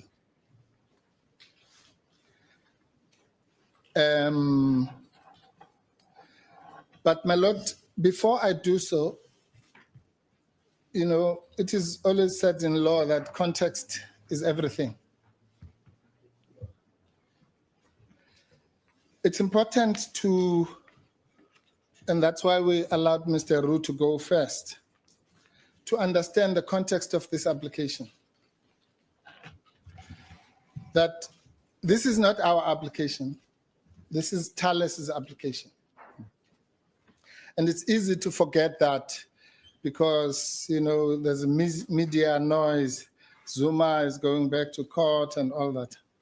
It's not Zuma's case, it's Thales. And the importance of that fact, my lord, will become clear as I argue my case.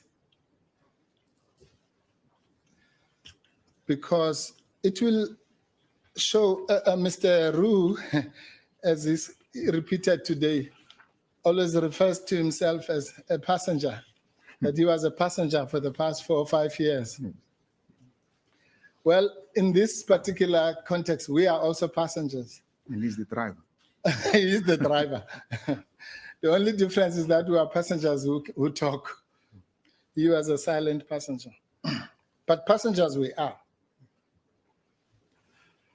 And I'm going to leave your lordship with a thought on that point, which I will come to later when I deal with the second application,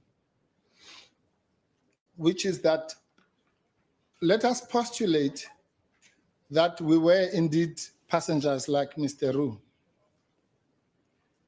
and that Thales would have brought their application in February as they did, and that we did not support it or oppose it. We just became passive passengers, so to speak. Then, my lord, I dare say that the second application would not have been feasible, because the second application is based on the so-called Stalingrad defense, which is pointed at us, not Thales, at least not seriously at Thales. And so the so-called Stop Stalingrad application is not Stop Stalingrad, it's Stop Zuma. Or it's a Zuma must fall application, which really has no place in these kinds of proceedings, because its only basis is to once again seek to denigrate the legitimate processes followed by Mr. Zuma, which Justice Kuhn held could not be stopped. But let's park that.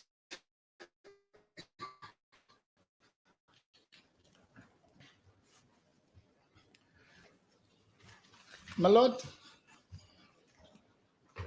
the key to this, your lordship has asked pointed questions, and I'm afraid my learned friend, Mr. Trengove, failed to answer the question.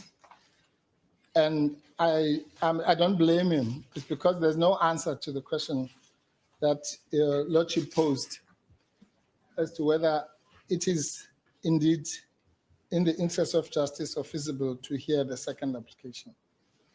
But we'll deal with that in due course. So let me keep my promise that we'll start with the tempting as it might be to deal with the second application. We'll start with the leave to appeal. My lord, with the greatest respect, the application for leave to appeal is one that lends itself to really very easy determination, and I say that with the greatest respect, my lord. And that is because, my lord, the basis upon which this court must grant leave to appeal is, of course, the usual basis, which is that another court would find differently. Mr. Roux has dealt with that extensively. And I will raise some of the points that he has not raised to support that conclusion. The lordship, of course, knows that there is the fallback section 17(1)(a) Roman 2, which where the court would, if it finds that there are compelling reasons why an appeal would be heard, and I dare say that there are, just purely from the novel nature of this matter. Both this application brought by Thales, and for that matter, the one brought by the new one now brought by the state, are quite unprecedented and novel, and all parties have acknowledged that. And as Mr. Roux said, your lordship might have decided it correctly, but that's not the issue. The issue is whether another court, that there are reasonable prospects that another court would find differently.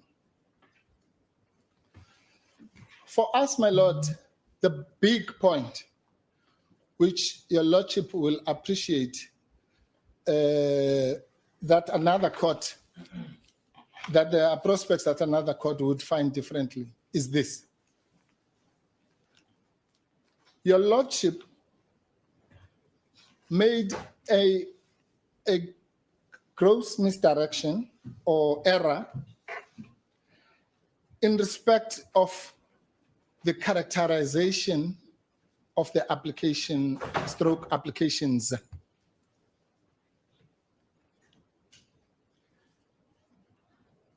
And having said that, I will jump to your lordship's defense, because that error, my lord, with the greatest respect, was initially caused by the state. And I will demonstrate how the state caused that error. But to some extent, it was also aided and abetted by the second accused, with respect to my learned friends. But one thing that is clear is that my learned friends for the second accused, in their pleadings, made it clear that what the case was not about. And my respectful submission, my lord, is that there are reasonable prospects that another court might find that the court adjudicated exactly what we say the case was not about. And that was caused by the state, which dragged the case, as it were, or redefined it conveniently. And I have my suspicions as to why they did that, but unlike them, I will not accuse them of having done so deliberately. So just a moment, please, Mr. Mpofu. As court, please.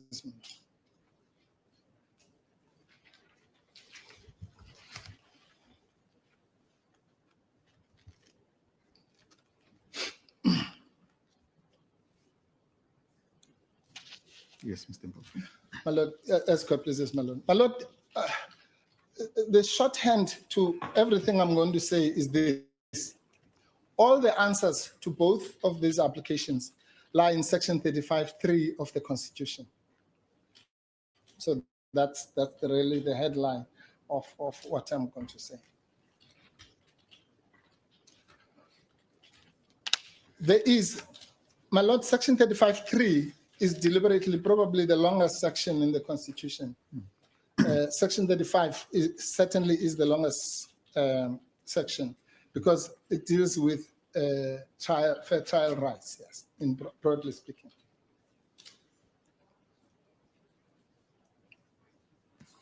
And these rights are many. We know that in the Sheikh case, it was said that they are interrelated. But that does not detract from the fact that they are separate rights which address separate problems, to put it colloquially. So in our respectful submission, the error with respect, my lord, was that this case was run and adjudicated as if it was brought under section 35(3)(d) of the Constitution. Whereas the case was, and we were at pains to explain this in our founding affidavit at least, that the case was actually brought under 35(3)(I), my lord.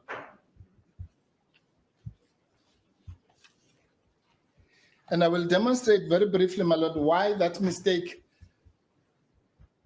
permeates the entire judgment, and how it arose. The lordship will not need my convincing on the notion that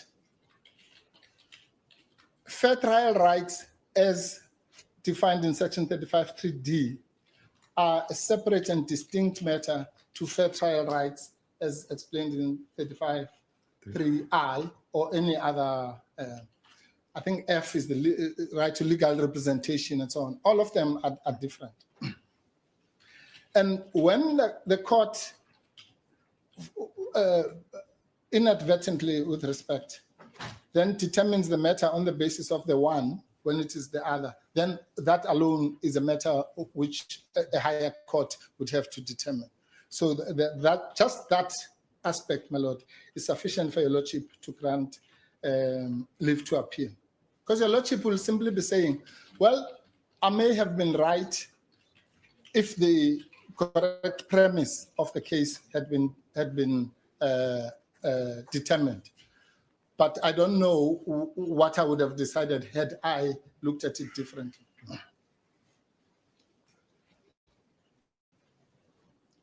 Now, my lord, I will demonstrate with reference to your lordship's judgment that your lordship decided this matter as a 35(3)(d) matter.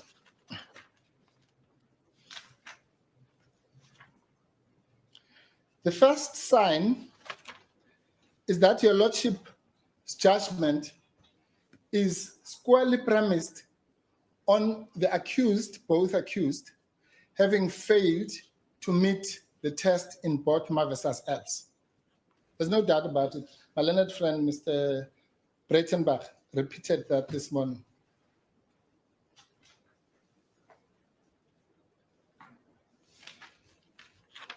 Cases which were relied upon by both parties. Well, my lord, if I may say something about that.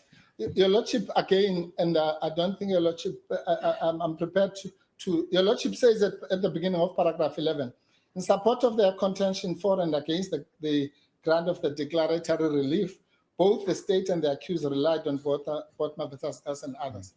Well, we definitely did not rely on Bodmer versus else, and that's why I was accusing, quote unquote, Mr. Roux. It is only to that extent. And your lordship, that's a small, it's not a ground for appeal.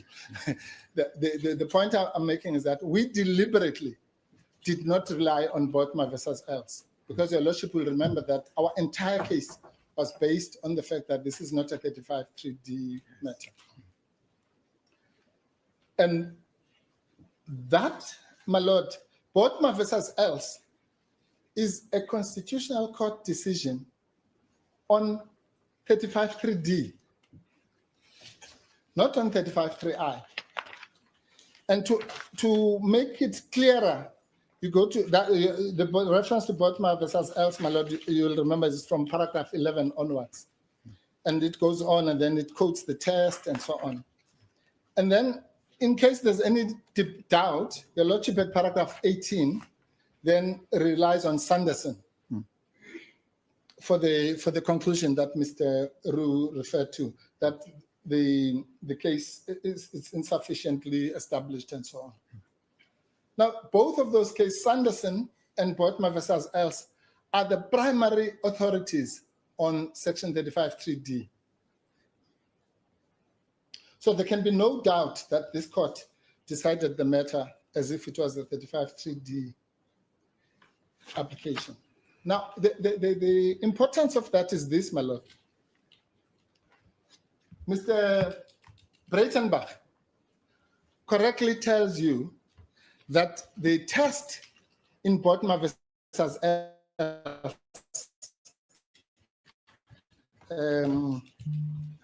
sorry, my lord.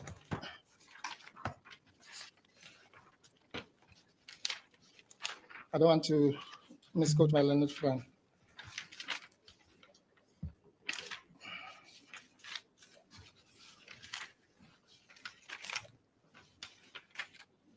Yes, this is what Mr. Breitenbach said to you this morning. The test set in Bodmer versus us sets a high bar for the accused. And indeed it does. But then if this court then set that high bar incorrectly, in other words, use the wrong test, which sets a high bar, then it means that in the event that another court finds that that was the incorrect test, then clearly the bar will be jumped, as it were. And so that's a serious ground for appeal, my lord.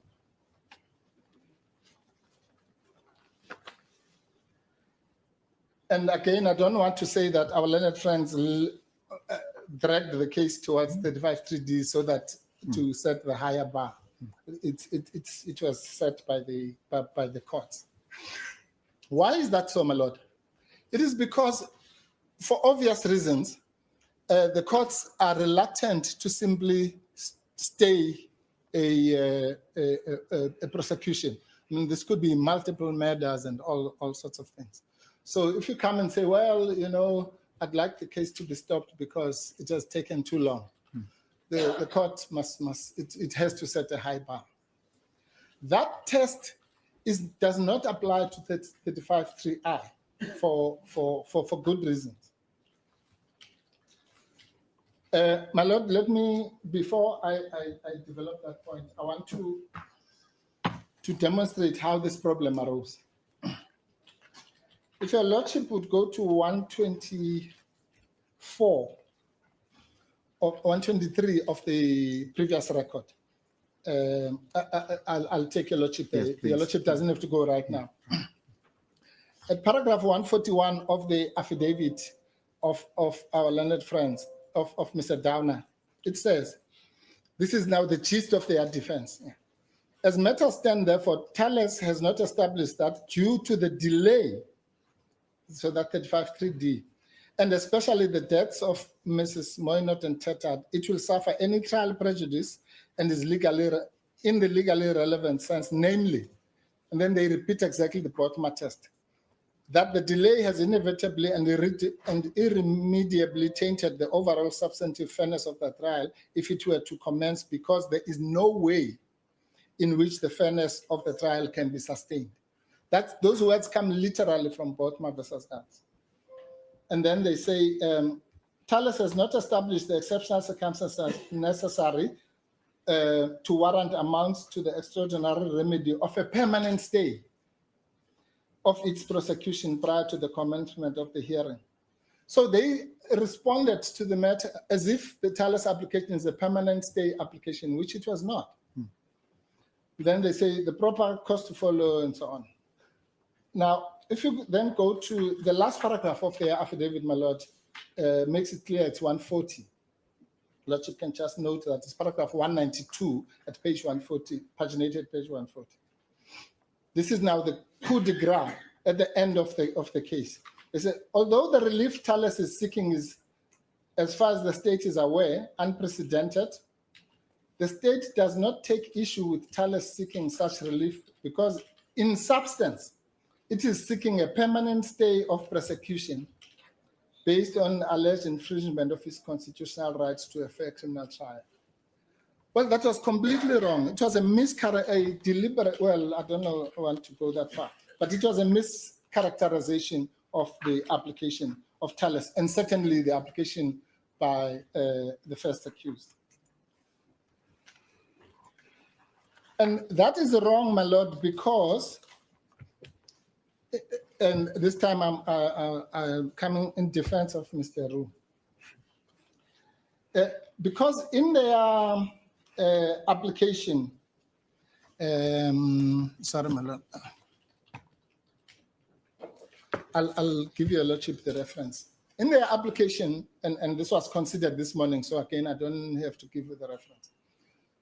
Thales specifically say that this is not an application in terms of 342A, 342 big A. Now, we all know that 342 big A is just a statutory codification of section 35(3)(d), because it simply explains how undue delay should be dealt with. And Thales specifically say, I think it's paragraph 81 of their founding affidavit, that 342A would not be appropriate in the present case. So it was incorrect for the state to mischaracterize that.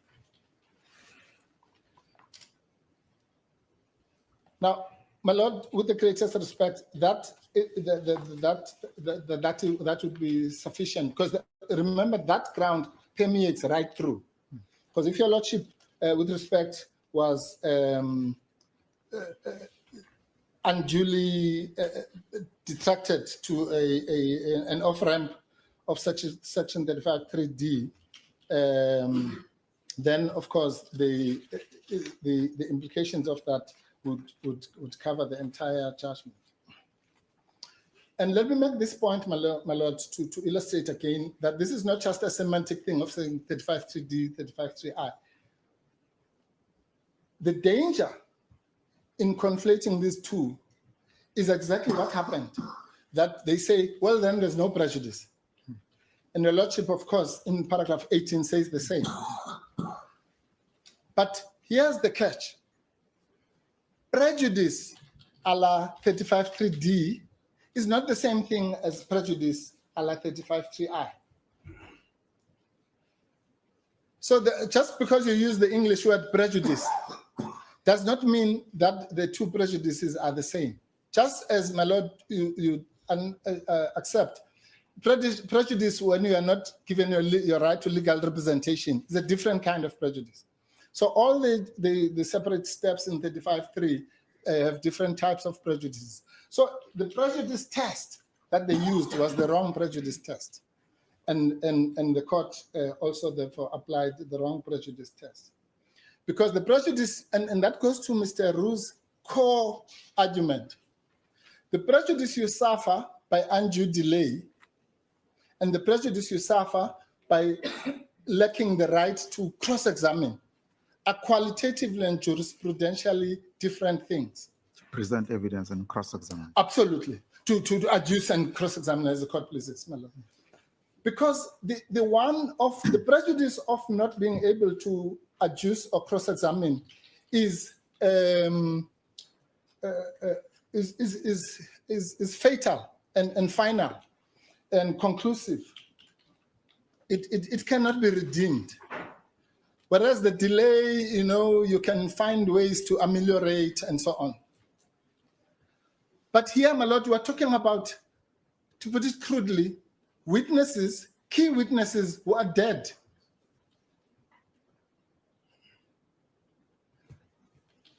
That's it. They cannot be resurrected. And therefore, the idea, the very idea, your lordship, as I say, once the matter was using the incorrect test, the lordship then came to the conclusion, which is my next point on the grounds of appeal, that the matter can be determined by the trial court. And here I'm not taking the technical point that this is the trial court anyway. Your lordship meant during the trial. But the point I wish to make, my lord, is that whether it's today, yesterday, next year, 10 years' time, Mr. Tetad will be dead. So he's not going to be more dead when the trial starts. That's it. And we cannot cross-examine the man who's 6 feet under the ground.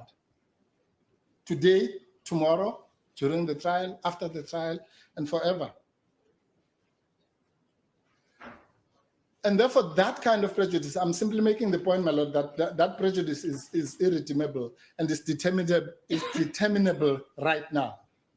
We don't have to wait for anything which we might discover during the trial.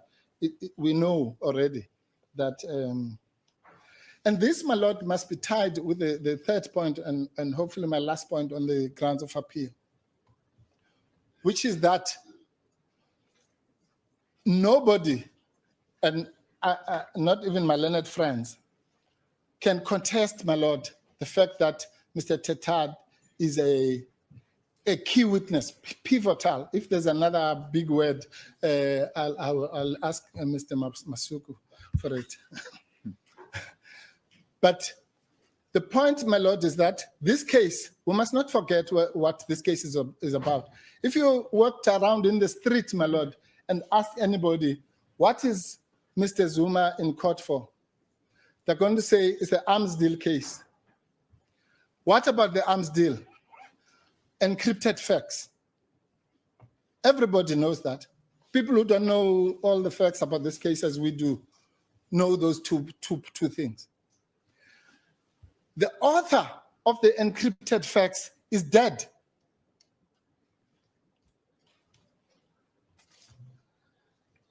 And unfortunately, that is the sad situation. May his soul rest in peace. But he's gone. And now, if the author of that crucial, that's the smoking gun in this case. The smoking gun is the so-called encrypted facts. If the person who wrote the facts, who says in an affidavit before your lordship, this fact is being misinterpreted. The facts, he says, it is not true that in these facts, encrypted facts, I was soliciting a bribe from Mr. Zuma. He says that.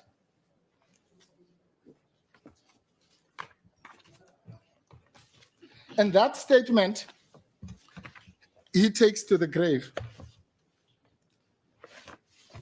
And the lordship will find that at 496 of the original record. And you see, because these things are glossed over, it's important, if your lordship allows me, just to read from the facts.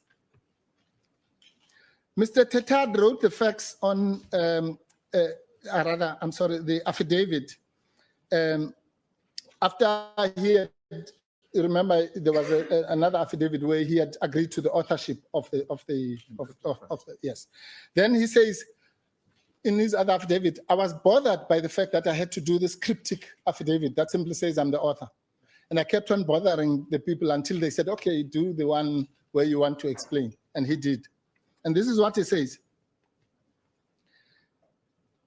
At this stage, paragraph 4, I wish to state that I do not agree with the interpretation according to Annexure X, that's the encrypted facts, by the state. Furthermore, the state seeks to draw inferences from Annexure X which are not justified. It says, during and before the meeting I allegedly had with Mr. Sheikh, I was allegedly requested by him to arrange payment of a bribe by Thompson CSF to the Deputy President, Mr. Zuma. And then he says at paragraph 6, in response to the above, I wish to state 1, at no stage did Mr. Sheikh ever request from me or in my presence the payment of a bribe to the Deputy President. I'm jumping to the next important one. The document Annexure H was never, to my knowledge or on my instruction, typed or faxed. And then it says it was merely a rough draft of a document in which I intended to record my thoughts on a separate issues in a manner which was not only disjointed, but also lacked circumspection.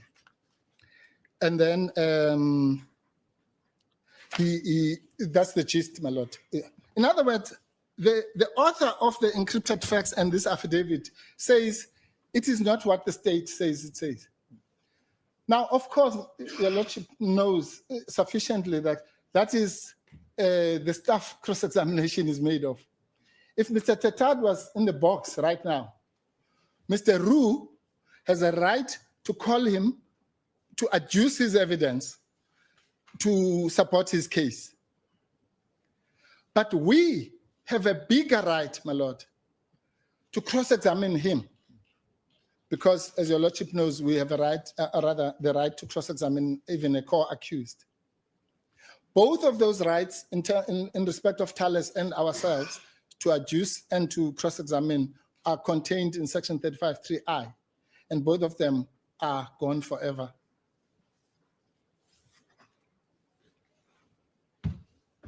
So the notion that this is an interlocutory application and all that is really just baseless. To crown it all, my lord, and I don't want to repeat the submissions eloquently made by Mr. Roux, What the state, and by the way, my lord, we also agree with your lordship on the section 6 point.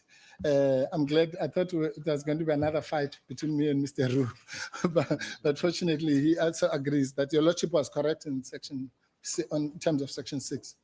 But with the greatest respect, that does not absolve the court from its responsibility to look into the matter in terms of 172(1)(b), because even Mr. Ru's prayer in terms of section 6 could be construed in terms of the wide powers that the court has in section 172(1)(b), but I'll leave that aside. Let me make this final point on the merits. So what is the answer of the state? It says, well, the lawyers are available. And the lordship, once again, correctly finds that on the issue of availability, there is a dispute of fact. And that dispute must be dealt with in terms of the Plascon-Evans case. No quibbles with that. Where we quibble with your lordship's finding is the second leg of that, which then says that that evidence may or may not be admissible. Because Mr. Ru is right. That evidence is, as we sit here, inadmissible. Or at the very least, they have the absolute legal privilege. But even if they didn't have a legal privilege, it's so speculative. That is speculative. How do we know? What did they say when they consulted with Mr. Tetat? What if, did he deny? Did he confess? We don't know. If he did, will they, if they say, well, he confessed or he denied, then what? How do we cross-examine them on that? So the right to cross-examination, even if your lordship is correct on their availability, is still curtailed because it's limited, let me put it that way. And when a right is limited or even threatened in terms of section 38, then the court must declare that the right has been infringed. So, my lord, whichever way you look at it, just on those, I don't want to go into other issues, just on those 4 grounds, there is no doubt that there's a reasonable prospect that another court would find differently. And said, or I don't even want to go to the Makate leg, which we have pleaded in our heads, my lord. And that's a crucial point, my lord, that of course your lordship, again, your lordship cannot be blamed for this because your lordship gave this judgment in June. And then on the 31st of July, the Constitutional Court gave the decision in Makate. And the crux of I'm sure academics are having a field day about it, but in my respectful submission, the crux of the Vodacom Makate case, my lord, is to open a new avenue for appeal. So we have section 17A1, Roman 1, Roman 2, and Makate. Because Makate says, in essence, paraphrased, and this is very important, irrespective of the correctness or otherwise of the judgment. And that's very crucial. So that means it negates section 17A1. It says irrespective of whether there's reasonable prospects and all those things, put that aside. Once the court has failed what the Madlanga J defined as the right to adequate consideration of a point put before it, then that judgment must be set aside. And with the greatest respect, my lord, we respectfully submit that this judgment, if we are correct, of course, on the D and I issue, then this court has, with the greatest respect, failed the adequate consideration test set in Makate, in the sense that the court adequately considered the 35(3)D, but did not consider 35(3)I. And my lord, I can get the ZACC of Makate. I'll give your lordship the reference. No, can you get the ZACC reference? Or it's in our heads, my lord. We've referred to it in our heads. Yes, Makate, I'll just get it from our heads now. And this is at paragraph 63, my lord, of Makate versus Vodacom. This is what Matlanga ADCJ said. The adequacy of reasons, let's start at 62. Whether a court's reasons are adequate will depend on the nature of the case, the issues, and the ambit of the evidence and submissions. The test is not perfection, but adequacy. Adequate reasons do not necessarily have to be lengthy, as we know, my lord. Then I'll jump to 63. This is the crucial part. The adequacy of reasons is not concerned with whether the reasons are sound, correct, but whether they sufficiently explain how the court reached its ultimate conclusion. The reasons must be responsive to the case, live issues, and the parties' key arguments.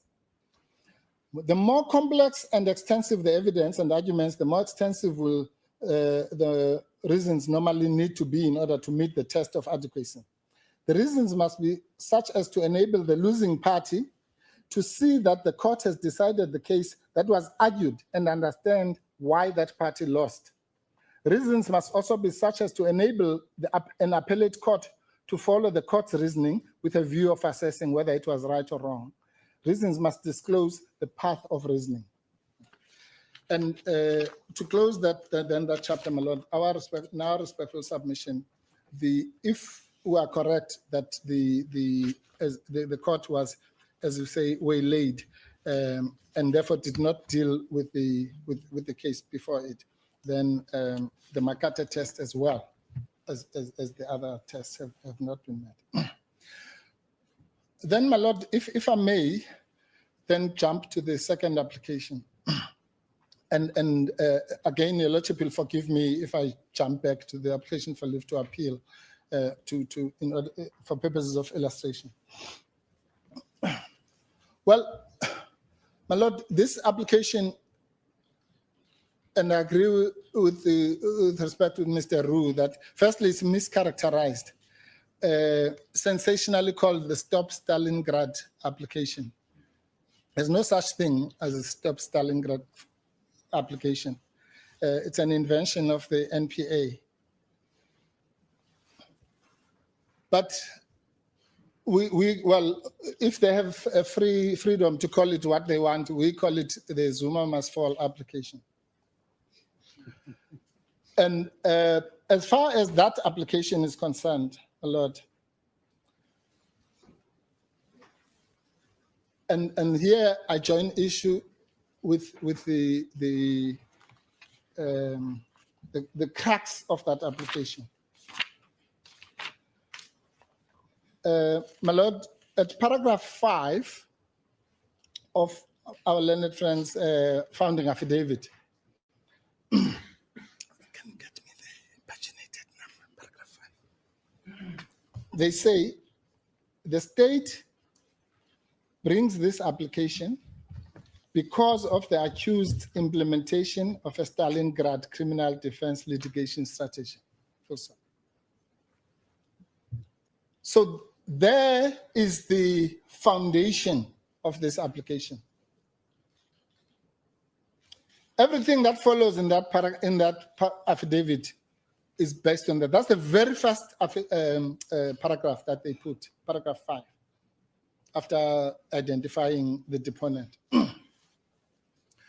In other words, in simple terms, my lord, for this application to succeed, this court has to find that Thales, not Mr. Zuma, is guilty of Stalingrad criminal defense litigation strategy. Because this is not our application. We are just mere passengers. We are used to being insulted, so it's fine. They can insult us. And for the purposes of this argument, I will say your lordship can assume, although we denied vehemently, that all the insults directed at us are justified. But that cannot then be automatically transferred to Thales, whose application this is. And there is clear concession, it's page 6, my lord. There's clear concession in their application that Thales, it's a half-hearted. Thales was a passenger, to use the shorthand. And you can read the affidavit, my lord, 100 times. You will find that the worst accusation against Thales is that they litigated, as they are doing now. That they litigated in the stay application, they litigated in the racketeering application, and they are litigating now. And therefore, that amounts to Stalingrad. Well, then what they are doing now, they brought an application now in October. Therefore, it's Stalingrad as well. Because in their language, merely to bring to come to court with an application is Stalingrad. But, my lord, they have two serious obstacles. And I'm using Thales as a reference point deliberately, my lord. Mr. Roux is more than capable of defending Thales. But to the extent that we are passengers in his bus, I have to use them as a reference point. The two problems are the following, my lord. Well, the first problem is the one that Thales cannot be, with a straight face, accused of Stalingrad. But the second problem, my lord, is that this is not the first time that this party brings the so-called Stop Stalingrad application.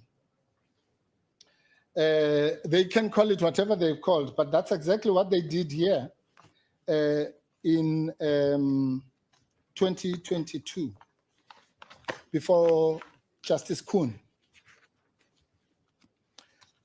In brief, your lordship will remember, this was when the matter was before the SCA, and that goes to the pointed question your lordship put to Mr. Chenkov. Well, what happens, the losing party, whichever one it is, we now know the history of this matter, is going to appeal. And I dare say that if the state loses this, as Mr. Chenkov indicated, he says, your lordship, give us so that a higher court. So already they've decided that they're going to appeal if they lose. But no, that's not Stalingrad. That's just exercising their constitutional rights. It's only Stalingrad if we do the same thing. But if your lordship goes to 212 of the present papers of the state's application, you'll see there the order granted by Kun J in the original Stop Stalingrad application. They were saying then that the matter should proceed because, irrespective of the fact that we are going to the SCA. And this court, and I must make this point, my lord, I've made this point before in a different context. Whether it is your lordship or Justice Kuhn or whoever is sitting on that chair, this court is this court. This court said in response to them, and you'll find this at 217, my lord. Justice Kuhn said, Mr. Zuma has challenged many decisions adverse to him in the past, usually invoking the entire appeal process to the highest courts in the land, and in many instances has been unsuccessful, which resulted in inevitable and unfortunate delays. Resulted. So that's, let me pause there, my lord. What this party is doing, my lord, is to confuse cause with effect, or intention with effect. The effect of litigation is delay. Nobody can deny. But is that the intention, or is that the effect, the inevitable effect of that litigation? And that's why Justice Kuhn called them inevitable and unfortunate delays. He then goes on. No, before I do that, my lord, let me just correct something, another misrepresentation. Mr. Chenkov described Stalingrad in exaggerated terms. He says, we've brought all these applications, all in succession, which is not true, all taken up to the highest court, which is not true as well. Because in our case, the case of the stay of application was not taken, it was taken, but it was not pursued in the Constitutional Court. And Mr. Roux has already told the court that their racketeering case, which is part of this, was not even appealed at all. So that statement is just untrue. And it's also not true that these were all successive. So for example, the most recent, the private prosecution series of appeals and this trial were running concurrently at the same time. So it's not also true that there was this waiting and kind of relay type of thing. So even the definition of so-called Stalingrad is exaggerated for dramatic effect. Anyway, Justice Kuhn goes on, he says, he is also on record, he being Mr. Zuma, on record through previous counsel representing him that he will continue to exercise all rights available to him. But the exercise of those rights, here's the important part. The exercise of those rights, as much as they may be viewed with suspicion and distrust from certain quarters, as resulting only in delays which only favor him, do not per se amount to an abuse of those rights. A finding of malafides would require more and clear proof by the state, which I cannot make on the allegations in the present papers alone. Now, that statement, my lord, was made in relation to the bad, Mr. Zuma. How much more is that applicable to Thales, which has never until now been accused of Stalingrad? And why must their rights be curtailed? But even in relation to former President Zuma, when has this now been done? What Justice Kuhn said must be done, that you must bring more to show malafides.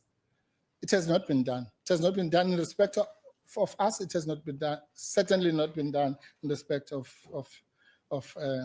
Thales. And the other issue, my lord, is that when the foot was, the shoe was on the other foot, we went, this very same NPA is now being disingenuous about the prejudice. Because when we made the argument that they are making, we made it in the private prosecution. We said, irrespective of all this, let the private prosecution continue. And Mr. Roux quotes their response in their head. They said, what are you talking about?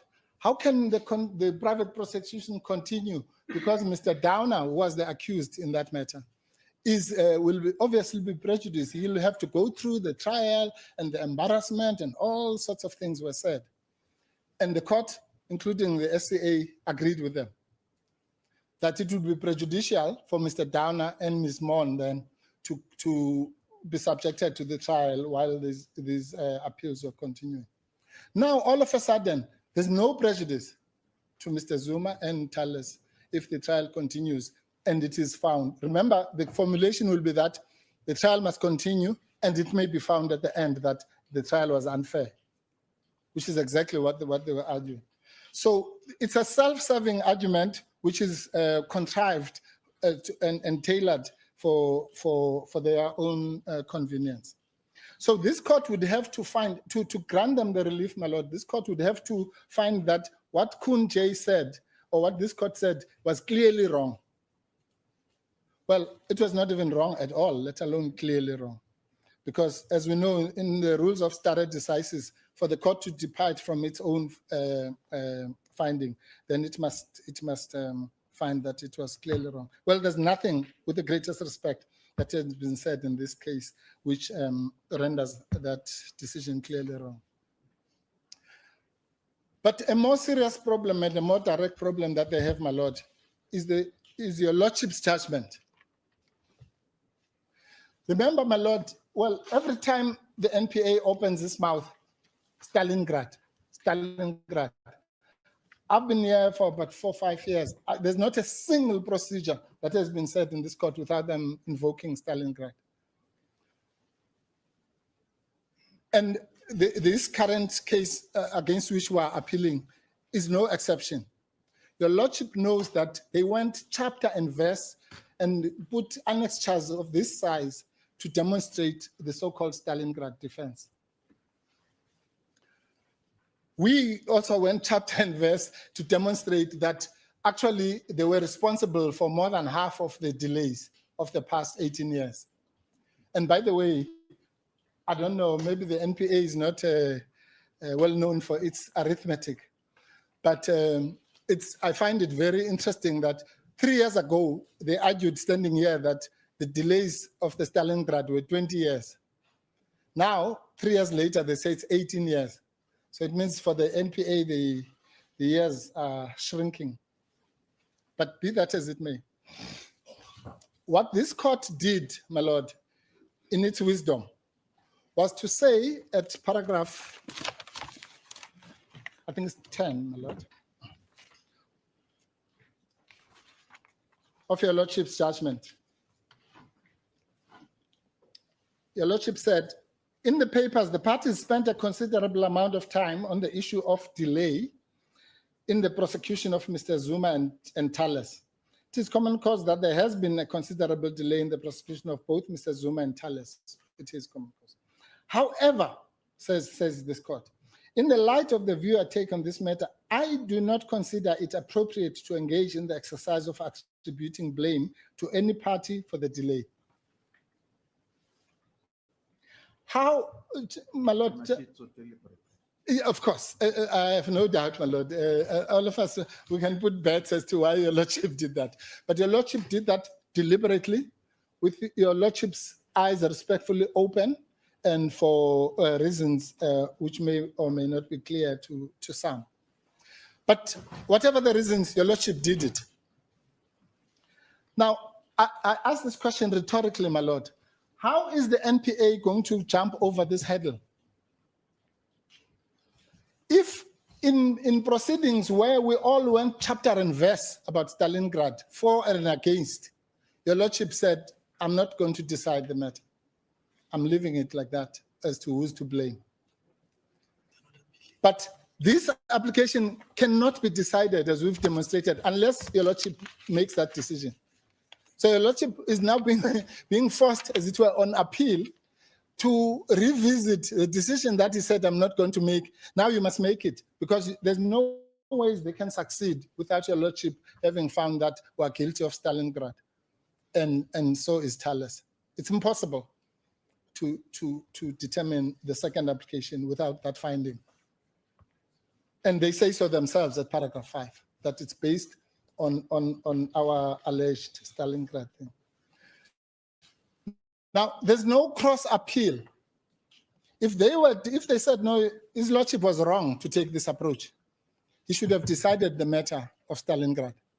Then their duty would have been to file a notice of application to cross appeal on that point. And then the next court would maybe reverse that decision of your lordship. But absent the cross appeal, this decision stands like this forever. And it's insurmountable on their part. And they cannot twist and force your lordship to make a decision which his lordship has deliberately, in the main judgment, said he's not going to make for good reasons. And without that decision, that's the death of the Zuma must fall application. My lord, if I may just, yes. I will not, for the sake of progress, my lord, I will hang on Mr. Baru's coattails on the issue of Section 18. Your lordship knows that our position was that there could even be a constitutional challenge. We abandoned that, my lord. And we want to approach the matter on the basis that Mr. Roux has said that Section 18 applies, which is the default position for Mr. Roux and the alternative for the other side. Now, if Section 18 applies, and by the way, my lord, let's assume Section 18 doesn't apply for a minute. It really doesn't matter, because if Section 18 doesn't apply, then this matter would have to be decided in terms of the common law. And the common law was articulated in the South Cape engineering case, the well-known case. Section 18 is actually a codification of the common law. The common law simply said, if you appeal, you have a right of appeal, and therefore the default position is that it is suspended. Section 18 made it stronger and brought in exceptional circumstances and so on, but it is that position. So it really doesn't matter whether you apply Section 18 or you apply the common law. The point of the matter is that an appeal suspends. Now, my lord, Mr. Trengove says that the cases that he was referring to take away the right of appeal, so-called midstream appeals. Mr. Roux has answered that matter adequately. But my lord, let me just bring a point that I said the answers to these things lie in Section 35.3. Here's the reason why my learned friend, Mr. Trengove, is completely wrong on this point.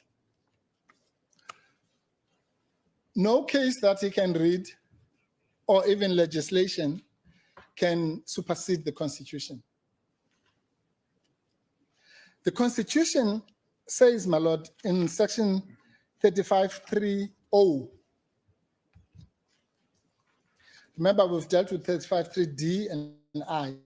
Now we'll go to O. Every accused person has a right to a fair trial, which includes the right of appeal to or review by a higher court. Full stop. Now, that, my learned friend, Mr. Trengove, takes you to Section 316, my lord, and says Section 316 talks about after the person has been convicted and so on. Now, that's exactly a point against him, because the right in Section 35.3(o) is given exactly to a person who has not been convicted.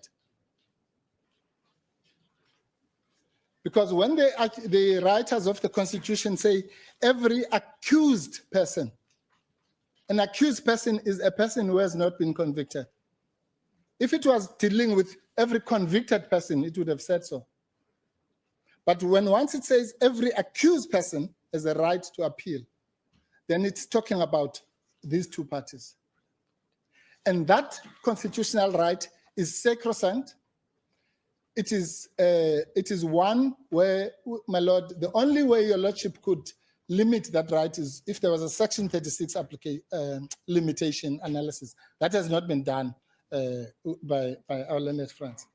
So that's the end. That's the killer to the alleged truncation of the right of appeal of an accused person. It cannot be done. And therefore, whatever they bring, the onus would be on them to then say, no, well, in this case, you must limit the absolute right of appeal of an accused person for this or that or that other reason.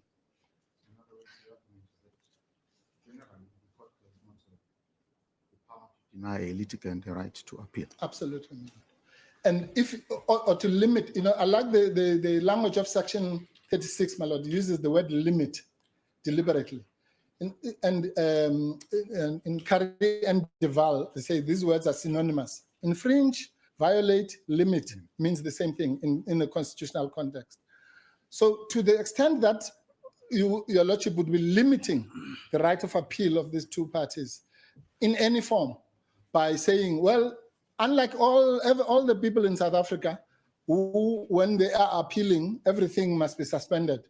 You, Thales and Mr. Zuma, only the two of you in this country, this will not apply to you. The show must go on. Both shows must go on, as it were. That, with the greatest respect, my lord, would clearly and obviously be a limitation of the right of appeal. And the lordship doesn't have the power to do so. And in our respectful submission, that point of section 3530 is conclusive of the so-called second application. In sum, therefore, my lord, what you are saying is that your lordship in the first application ought respectfully to grant the leave to appeal, and in respect of the Zuma must fall application, your lordship should dismiss it with costs. Well, I suppose we're not entitled to that. But if it's pursued further, my lord, or maybe put it this way: if your lordship were to grant the leave to appeal, then of course the SCA or whoever it is would determine the question of cost. But what you call the second application must be dismissed, my lord, on completely on its tracks. Let me just check, my lord, with my. Yes. Thanks. Yes, I saw them. They said no, nothing. No, well, my lord, you didn't hear. They said brilliant.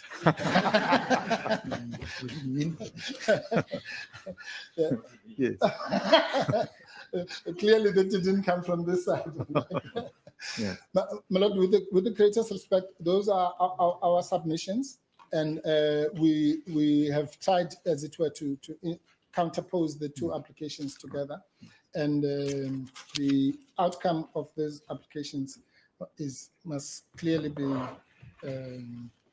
as prayed for in the notice of application for leave to appeal, and as stated in Thales and our answering affidavits, namely to dismiss the application.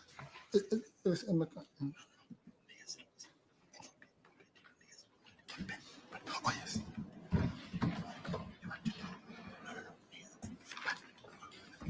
Let's go, please, my lord. Yes.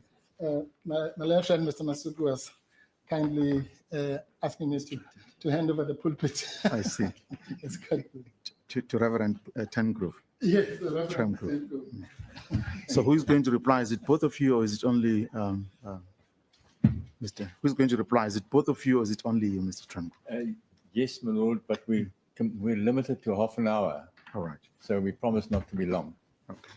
Do you want us to take a short adjournment, perhaps for 15, 20 minutes? Yes, my lord, because Yes. we have the 20 minutes as well, which we might not use. But it might be a good idea to take a I short think it's best we take a short adjournment for 20 minutes or so. Yes, until quarter past, my lord. We'll stand adjourned until 15:15. As God please. Quarter adjourned.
of the criminal justice system and in defense of the rule of law to put a stop to that process. And I emphasize again, we don't ask that any of their rights be curtailed. They can continue to bring any applications they wish, because we accept that we can't stop them from launching those applications, bad as they are. But what the court can do, and we submit with respect, must do, is to say that I will no longer delay the criminal trial merely because there are these applications pending. I will go on with the criminal trial until a superior court stops me from doing so. But until that is done, the criminal justice system is being ridiculed by this case, by its inability to bring an accused to trial over 18 years without any end in sight. Our learned friend for Thales responded to our submissions on their right to appeal by invoking the court's inherent right to hear appeals. It's now not a right, he accepts, it's not a right under the Criminal Procedure Act. It's not a right under the Superior Courts Act, but it's an inherent right of the courts to hear appeals. But the answer to that is this. Of course they have a right to hear appeals, but it is not an unrestricted right. It's a right regulated by law. In fact, the Constitution makes it plain, where it speaks of the Constitutional Court's jurisdiction to hear a view. It does so in section 167(6). It says national legislation or the rules of the Constitutional Court must allow a person, when it is in the interest of justice and with leave of the Constitutional Court, to appeal directly to the Constitutional Court from any other court. So that right is recognized, but it is also conferred on the Constitutional Court as determined by national legislation. It's not an unregulated right. In this case, there is a right of appeal. The right is recognized under section 316 of the Criminal Procedure Act. But the Criminal Procedure Act says you may exercise that right after conviction. You may not do so midstream. So they're not, the section doesn't deny them of any right. The section regulates the court's inherent power of appeal by prescribing how it should be exercised. So to say that the courts have an inherent power to entertain appeals is to recite the obvious, but to that should be added, that right is subject to regulation, in this case under section 316 of the Criminal Procedure Act. My learned friend, Mr. Mpofu, on the other hand, says that they have a right of appeal under section 35(3)(0) of the Constitution. But again, that submission is flawed for two reasons. Firstly, His Lordship, Mr. Justice Kun, held in his judgment in paragraph 47 that there is no right of appeal under section 35(3)(0). So my learned friend's submission is contradicted by the binding judgment of His Lordship, Mr. Justice Kun.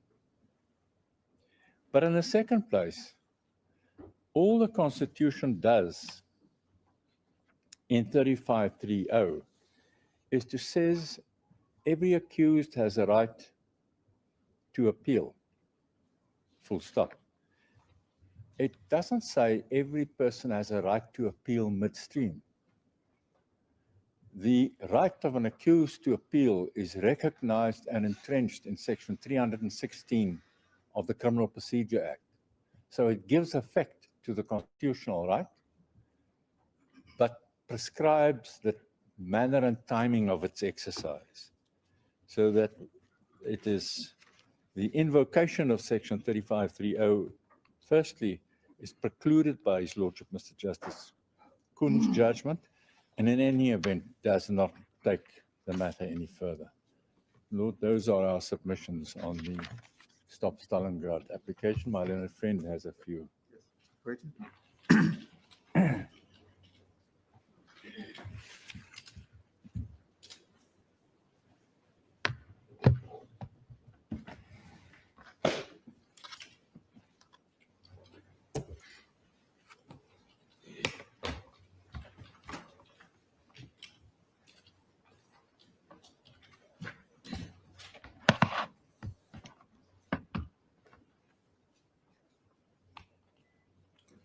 Yes, thank you, my lord. I'm going to deal with 4 matters.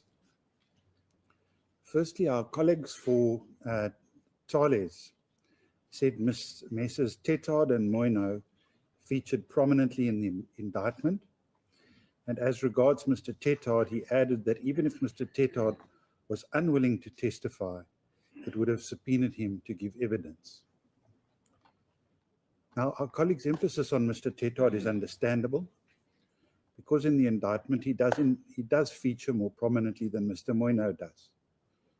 For example, he was at the alleged meeting with Mr. Zuma, which the state alleges gave rise to the so-called encrypted fax. The first difficulty with our client's submissions in this regard is that on the papers which served before your lordship and on which your judgment was written, Thales' case was not that Mr. Tetard was an unwilling but compellable witness. Its case was that he was willing both to assist it in meeting the state's case and by testifying in its defense.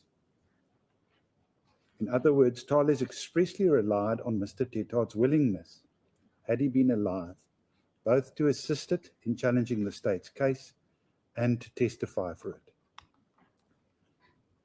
Another difficulty is that when in the state's answering papers, as your lordship pointed out in his judgment, when Thales was confronted with its earlier version in its 2018 application for a permanent stay of prosecution, that Mr. Tetard was let me just put it this way.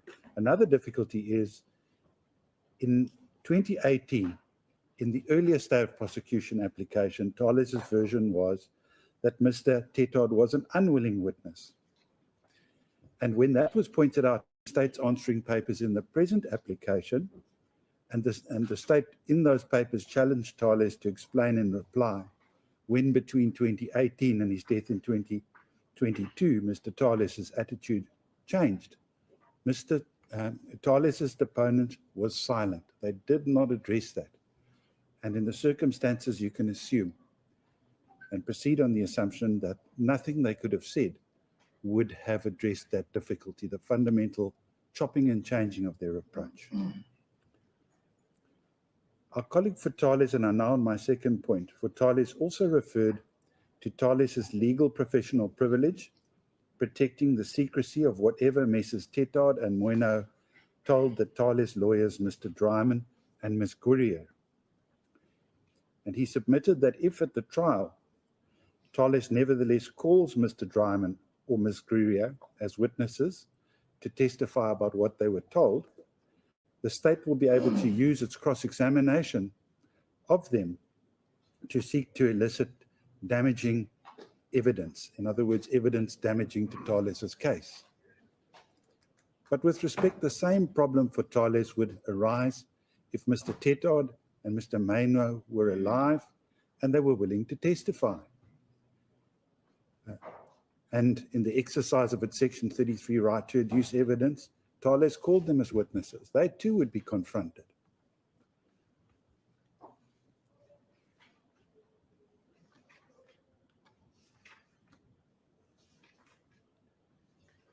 Sticking with Mr. Tetard, my learned friend for Mr. Zuma referred to and quoted from an affidavit which Mr. Tetard made on the 10th of May 2004. It is Annexure AA5 to the state's answering affidavit in the Thales application. Now, in that affidavit, Mr. Tetard firstly denied meeting with Mr. Zuma to conclude the corrupt agreement, alleged by the state. And secondly, of the encrypted facts, Mr. Tetard said the following. The encrypted fact being, of course, the means by which the state alleges Mr. Tetard reported to his superiors on the agreement concluded at that meeting. Of that encrypted fact, Mr. Tetard said in this affidavit, this is his 10 May 2004 affidavit, that his manuscript document, which once typed in fact became the encrypted facts, was, and I quote, a rough draft of a document which I intended to record my thoughts on separate issues in a manner which was not only disjointed but also lacked circumspection, unquote. And secondly, he said he had never faxed the document or directed it that it be typed or faxed, but rather crumpled it up and threw it in a waste paper basket from where it was possibly retrieved and handed to the state. And so counsel's argument for Mr. Zuma was that if Mr. Tetard were alive and he called to a witness for the defense, he could have testified in accordance with that affidavit. However, with respect, what my learned friend overlooked is that Mr. Tetard made an earlier affidavit on the 20th of April 2004, Annexure A4 to the state's answering affidavit in Thales' application. In it, Mr. Tetard said he was the author of the encrypted facts. If Mr. Tetard were alive and is called as a witness, the state would have cross-examined him on, amongst other things, the apparent contradiction between his two affidavits. What my learned friend also overlooked is that, as explained in paragraph 36 of Mr. Downer's answering affidavit in Thales' application, the evidence in the Sheikh trial disproved the contents of the May affidavit, May 2004 affidavit of Mr. Tetard. I won't go into detail, it's given there. What it showed, essentially, that he was lying in this second affidavit of his, the May affidavit, about the encrypted facts. In that affidavit, his answer to Thales' application, present application, Mr. Downer also makes clear that the state intends leading evidence along the similar lines in the present matter if it goes to trial. Now, what all of this shows in our respectful submission is it would be wrong for a court to proceed on the assumption that Mr. Tetard would have assisted the accused in proving their innocence if he were alive and is called as a witness. More pertinently, we respectfully submit that the accused's submission that Mr. Tetard would have been an invaluable witness for the defense, like the rest of their case in support of their applications for the quashing of the prosecution, is based on speculation as to the probative value of his evidence.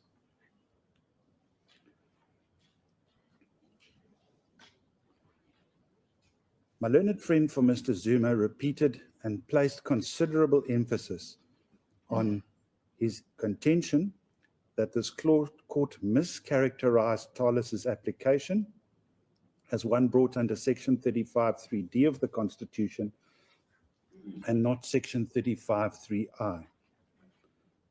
Consequently, he said, if I understood him correctly, that Botma versus Else and others, 2010, Volume 2, SA 622 Constitutional Court, is irrelevant, and this court's reliance on it constituted a fundamental misdirection. Our response to that is the following.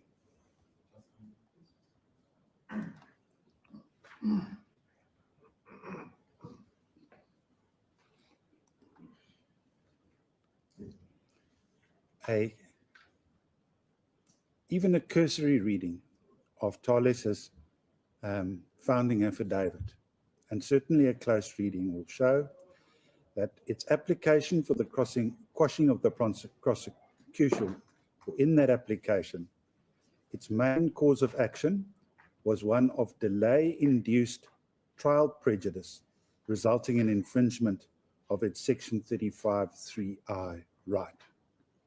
That was the case. Our second point is that Botma is the lead judgment in this country on cases of delay-induced trial prejudice. And it's perhaps useful to remind ourselves what that case was about. The submissions by counsel for Mr. Else are summarized in paragraph 26 of the Botma case. And I quote, "Counsel went on to urge that the fundamental rights of Mr. Else that were at stake were the right to be presumed innocent until proven guilty, the right to adduce evidence and to challenge prosecution evidence, and the right to a speedy trial." All three together. The real question, counsel argued, was whether it would be fair to put Mr. Else on trial when it was common cause that most of the material witnesses he wished to rely upon had died, and that the documentation to corroborate his defense was unavailable. The decades that had elapsed had forced Mr. Else into a position where he was unable to adduce evidence and would not be in a position to challenge the version of the complainant. Counsel contended that the dearth of evidence would inevitably render the trial unfair and created a high risk that an innocent man, nearly 80 years old, would find himself behind bars. Now, the parallels between that case and the present one are obvious, and I don't need to elucidate on them. But more importantly, and more devastatingly, if I can put it that way for my learned friend's submission, is the Constitutional Court's identification in paragraph 30 of that judgment of the constitutional rights which were engaged. And I quote, "It will be noted that section 35(3)(d) and a companion section dealing with the right to adduce and challenge evidence. Footnote 19, it's footnoted to section 35(3)(i) of the Constitution, grants protection only to accused persons. He was not on any understanding of these provisions and accused persons between 1968 and the initiation of Mrs. Botma's prosecution." But the court brushed that aside, that technicality, and held in paragraph 36, "The delay in the present matter must be evaluated not as the foundation of a right to be tried without unreasonable delay, but as an element in determining whether in all the circumstances the delay would inevitably and irremediably taint the overall substantive fairness of the trial if it were to commence." And then from paragraph 67 onwards, the Constitutional Court addressed the trial prejudice on which Mr. Else relied and balanced it against the various constitutional rights which were implicated. I do not intend referring to anything there except save to say the following. In the matter before your lordship, my learned friend, Mr. Roux, and his junior for Thales, and everyone on our side of the case were on the same page. We understood that this was a case about delay-induced trial prejudice, and that Botma versus Else was the leading authority. With respect to my learned friends for Mr. Zuma, they have the wrong end of the stick, and their submission that your lordship committed a misdirection is one which bears no reasonable prospect of success. Put simply, this court's approach to deferring until the criminal trial on the merits, any decision on the trial prejudice on which the accused currently rely, is, for the reasons I've just given and for the last reason which I'm now going to turn to, something which no court could reasonably quibble with. The last issue then I wish to deal with is what I understood to be the mainstay of the argument for Thales, being the lead accused in these matters. Great emphasis was placed on the interests of justice and what they rely. And you were urged to allow an appeal because if the appeal were to be successful, then Thales would have been put to the trouble and expense of participating in a criminal trial which would have to be stopped. The thing about that submission is that it presupposes that the grounds on which the quashing is sought bear reasonable prospects of success. And I've made my submissions in chief that they don't. In summary, what we say is this. Your Lordship was faced with the question, namely, do the interests of justice require that the accused trial be quashed? In the present application, the question is somewhat different. Do the interests of justice require that the accused be permitted to appeal against this court's dismissal of their latest applications for the quashing of the prosecution? For the following reasons, we submit the answer is no. Firstly, the practical effect of this court's dismissal of the quashing of prosecution applications is that at the end of the criminal trial, perhaps sooner if the court regards it as necessary, the court will address and determine two matters. The first is the actual nature and extent of the prejudice to the accused arising from the deaths of Messrs. Moino and Tetard. And as this court rightly held, one can only determine that when the evidence is in. The second, and let me just give us a practical example. The Tetard affidavit on which my learned friend from Mr. Zuma relied. Much can be said about it now.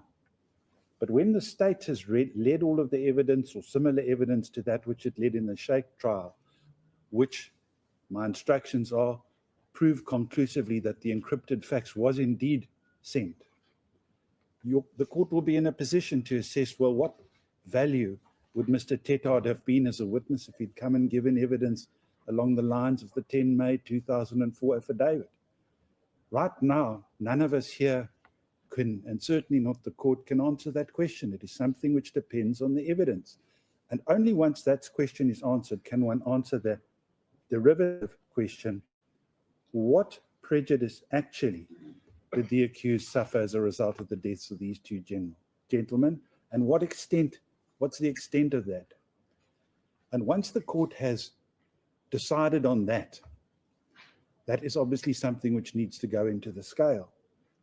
What the court has to then do with the Portman-Else balancing approach against the seriousness of the offence and all of the other factors that are mentioned is the court must adjudicate the legal question. What is the impact of the actual proven prejudice or established prejudice, if any, on the accused's constitutional right to a fair criminal trial generally, and obviously to their constitutional right to adduce and challenge evidence specifically? And if as things turn out at the trial, it is established that due to the passing of these two gentlemen, Thales and or Mr. Zuma are unable to adduce evidence or challenge some of the state's evidence. And if, for that reason, having regard to that evidence, the trial judge were to further find that as a result, their right to a fair trial has been unjustifiably infringed, the trial judge will be empowered to take the remedial steps necessary to protect or vindicate the infringed right. Moreover, if as things turn out at the trial, as a result of a general lack of evidence, the trial judge is unable to make a clear determination of guilt on some of the charges, or perhaps all of the charges, then the presumption of innocence and the state's heavy onus of proving all aspects of guilt beyond a reasonable doubt will result in an acquittal on the charges in question. And it follows from all of this, with the greatest respect, that what the interests of justice now require is that the applications for leave to appeal be dismissed. And secondly, that the criminal matter proceed to trial, to the hearing, in other words, of the parties' evidence concerning the merits of the charges against the accused. Put differently, there is no good reason in the interests of justice to stop the criminal matter because the accused wish to appeal against your lordship's dismissal of their of their quashing applications. Those are our submissions. Thank you so much, Mr. President. Yes, thank you, Mr. Mpofu, your turn.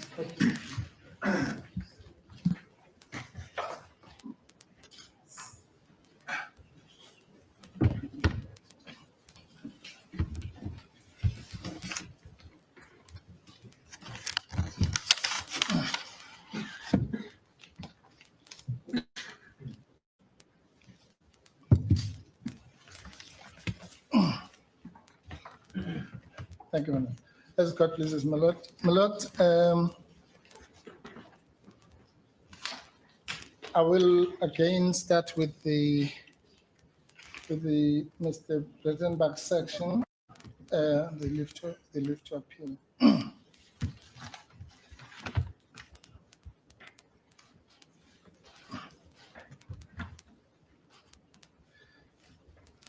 My Lord, let me make this clear. In the application for the stay, it is true that what Mr. Breitenbach says, that Thales took the view that Mr. Tetad was unwilling and all that. But the court did not accept that. So the court is not bound by the version of Thales, this court. It's bound by what the full court found in that case, which was that Mr. Tetad could still be persuaded, let me put it that way, or brought one way or another to testify. And to be sure, my Lord, Mr. Breitenbach accuses me of not referring to the earlier affidavit by Mr. Tetad, but I did. I said that the affidavit I was reading was an expansion because he was not happy with the first one. And that's the one that Mr. Breitenbach is referring to. And just for the benefit of Mr. Breitenbach, what I did not do deliberately in order not to mislead the court was to rely on the part in the affidavit of Mr. Tetad where he says, I'm willing to testify, but I'll do so in France. Yes. Which, by the way, is not the same thing as saying I'm not willing. And the reason I refrained from taking that point, even though it's favorable to us, is because in a subsequent affidavit, Mr. Tetad said, I'm not going to South Africa because they want to arrest me. So I didn't want to take that point for that reason. So the submissions were quite mindful of all the three affidavits that Mr. Tetad. So the suggestion that we neglected the first one has no foundation. My Lord, here's the thing. Your Lordship will remember that as with reference to Mr. Moino, if that's how it's pronounced, the court in the stay application at paragraph 156, the full court of this court, it says the same applies to Mr. Dryman, who's also still the current attorney. And here's the important part. Furthermore, whilst a claim has been made that Mr. Moino is alleged to be suffering from Alzheimer's, there was no medical evidence to support this averment. To conclude on this ground, even if there had been a delay in recharging Thales, they cannot be afforded the relief sought. So the absence of Mr. Moino was rejected on the basis that Thales had failed to produce the medical evidence, which is probably why they did not appeal at that point. Here, the situation is completely different, my Lord. It is common cause between the parties that Mr. Moino has since passed on, and his death is irreversible. So that is as good as medical evidence as you are ever going to get, apart from the fact that by some miracle he might have recovered from his Alzheimer's, but he cannot recover from his death. So the situation here is completely different.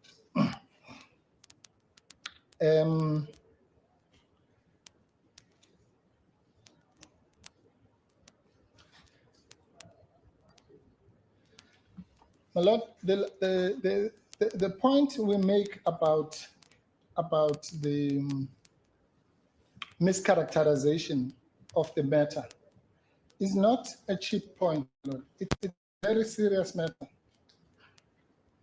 And that is why I was having attributed some of the blame to Mr. Roux for relying on Botma versus else. I did say that, in fairness to him, in the pleadings, they made this point very clear. And I couldn't find the passage, so I'll take your Lordship to page 29 of the old bundle, paragraph 77, let's say 77 to 85, because I'm going to make other points in that same passage. And I'm going to quote their pleadings, my Lord, to make three separate points. Let me start with the first one. The first point is, they say it, paragraph 77, this is the Thales affidavit. In the first accused application for leave to appeal the dismissal of the special plea, Kun J again emphasized that, quote, the appeal will delay the criminal trial unreasonably, specifically as concerns Thales. Notwithstanding this, and 3 more years that follows, the delays continue to the prejudice of the second accused. That point, my Lord, goes to Mr. Trenkoff's section. And it simply says, is the point I made earlier this morning, that Thales was characterized by this court, at least, to the extent that there's a reference to so-called Stalingrad, as a victim of those delays. And now they seek to transform Thales to a perpetrator. And that's unsustainable, just on that basis. As I said, we deny any charges of Stalingrad, but even if you assume that those denials are unsustainable for some reason, then they cannot be automatically transferred to Thales. The next paragraph is paragraph 78, my Lord. Now, this is where Thales makes it clear what the case is about. And they say, in terms of section 38 of the Constitution, the second accused has the right to approach the court, I'm jumping, where its right to fair trial has been infringed or threatened, and the court may grant appropriate relief, including a declaration of rights. Let's just stop there. And this goes to the Makate point I was making, my Lord. Where in the judgment does the court address the section 38 case of Thales? Nowhere. So just that case alone is not addressed at all, for or against. Then they go on to say, my Lord, okay, this paragraph 79, I won't read it, makes the point that the prejudice cannot be remedied, which I already made. Here's the important part. Paragraph 80 says the second accused, that's Thales, submits that the prejudice as set out in this application will not be cured by any orders envisaged in section 342 big A of the Criminal Procedure Act. In other words, they disown any reliance on 342A stay of prosecution type of reliance. And the only just and equitable relief available in the circumstances is that the court direct that the prosecution be stopped, as is envisaged in section 6 of the CPA. You can take out the last words as is envisaged in the, because we all agree that that was on the construction of that section, not applicable. But if that sentence stopped at, is that the direct that the prosecution be stopped in terms of section 172, for example, that would be correct. And then, as if that's not enough, paragraph 81, the one that I had referred to, it says, in this regard, says Thales, section 342A of the CPA contemplates circumstances where a court may eliminate delay and thus reverse any prejudice arising therefrom, and so on. And then it says the last sentence, as such, section 342A of the CPA does not provide for appropriate relief for the infringement of the constitutional right to a fair trial to adduce and challenge evidence as envisaged in sections 35, 38, and 172 of the Constitution. How much more clearer can it be that despite what they said in argument of wrongly relying on Botma versus else, that they had made it very clear that the case was actually not about Botma versus else. It's not about child, so-called child prejudice. So it's, and all we have to do, of course, the Lordship knows that what we're doing now is not to re-argue the case. We're simply saying another court faced with these passages that I've read, is it reasonably possible that that court would find that this case was about what Thales says it is about in those paragraphs and not about 35.3d? Of course it is. Then, my lord, the last point on the leave to appeal.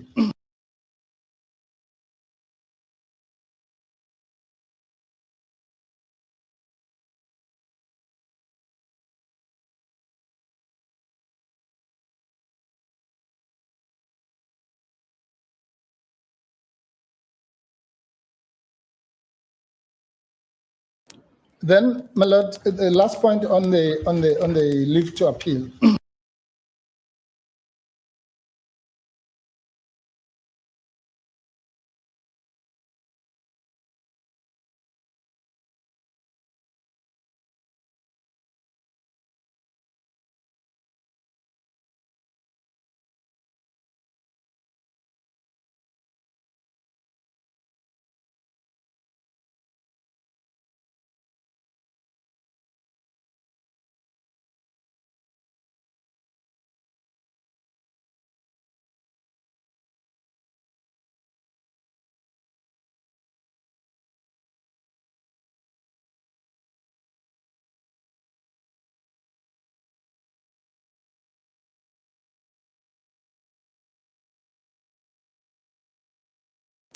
Then, my lord, the last point on the leave to appeal.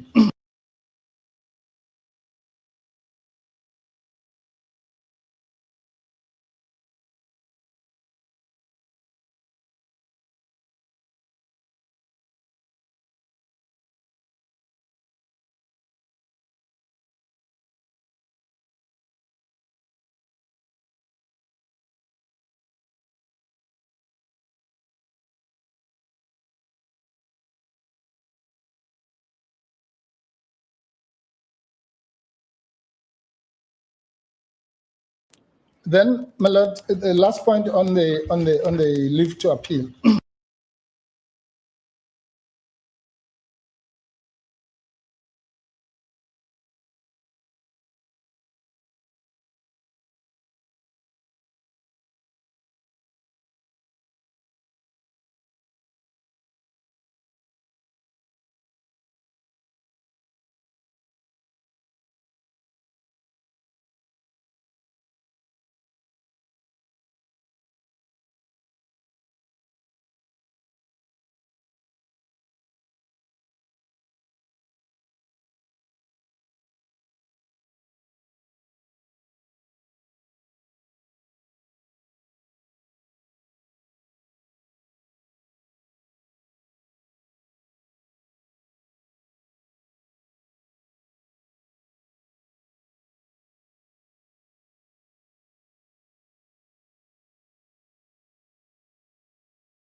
there were overriding principles to be applied that you could get from the Botma and else case. And it was in the sense that we submitted that we would not get a fair trial because of 35 3I. And in the Botma case, it was said about when there's irreparable prejudice, it means that there is no way in which the fairness of the trial could be sustained. So it's in that respect that we, not that we may delay part of our case, but simply on the principles enunciated in the Botma case on the prejudice.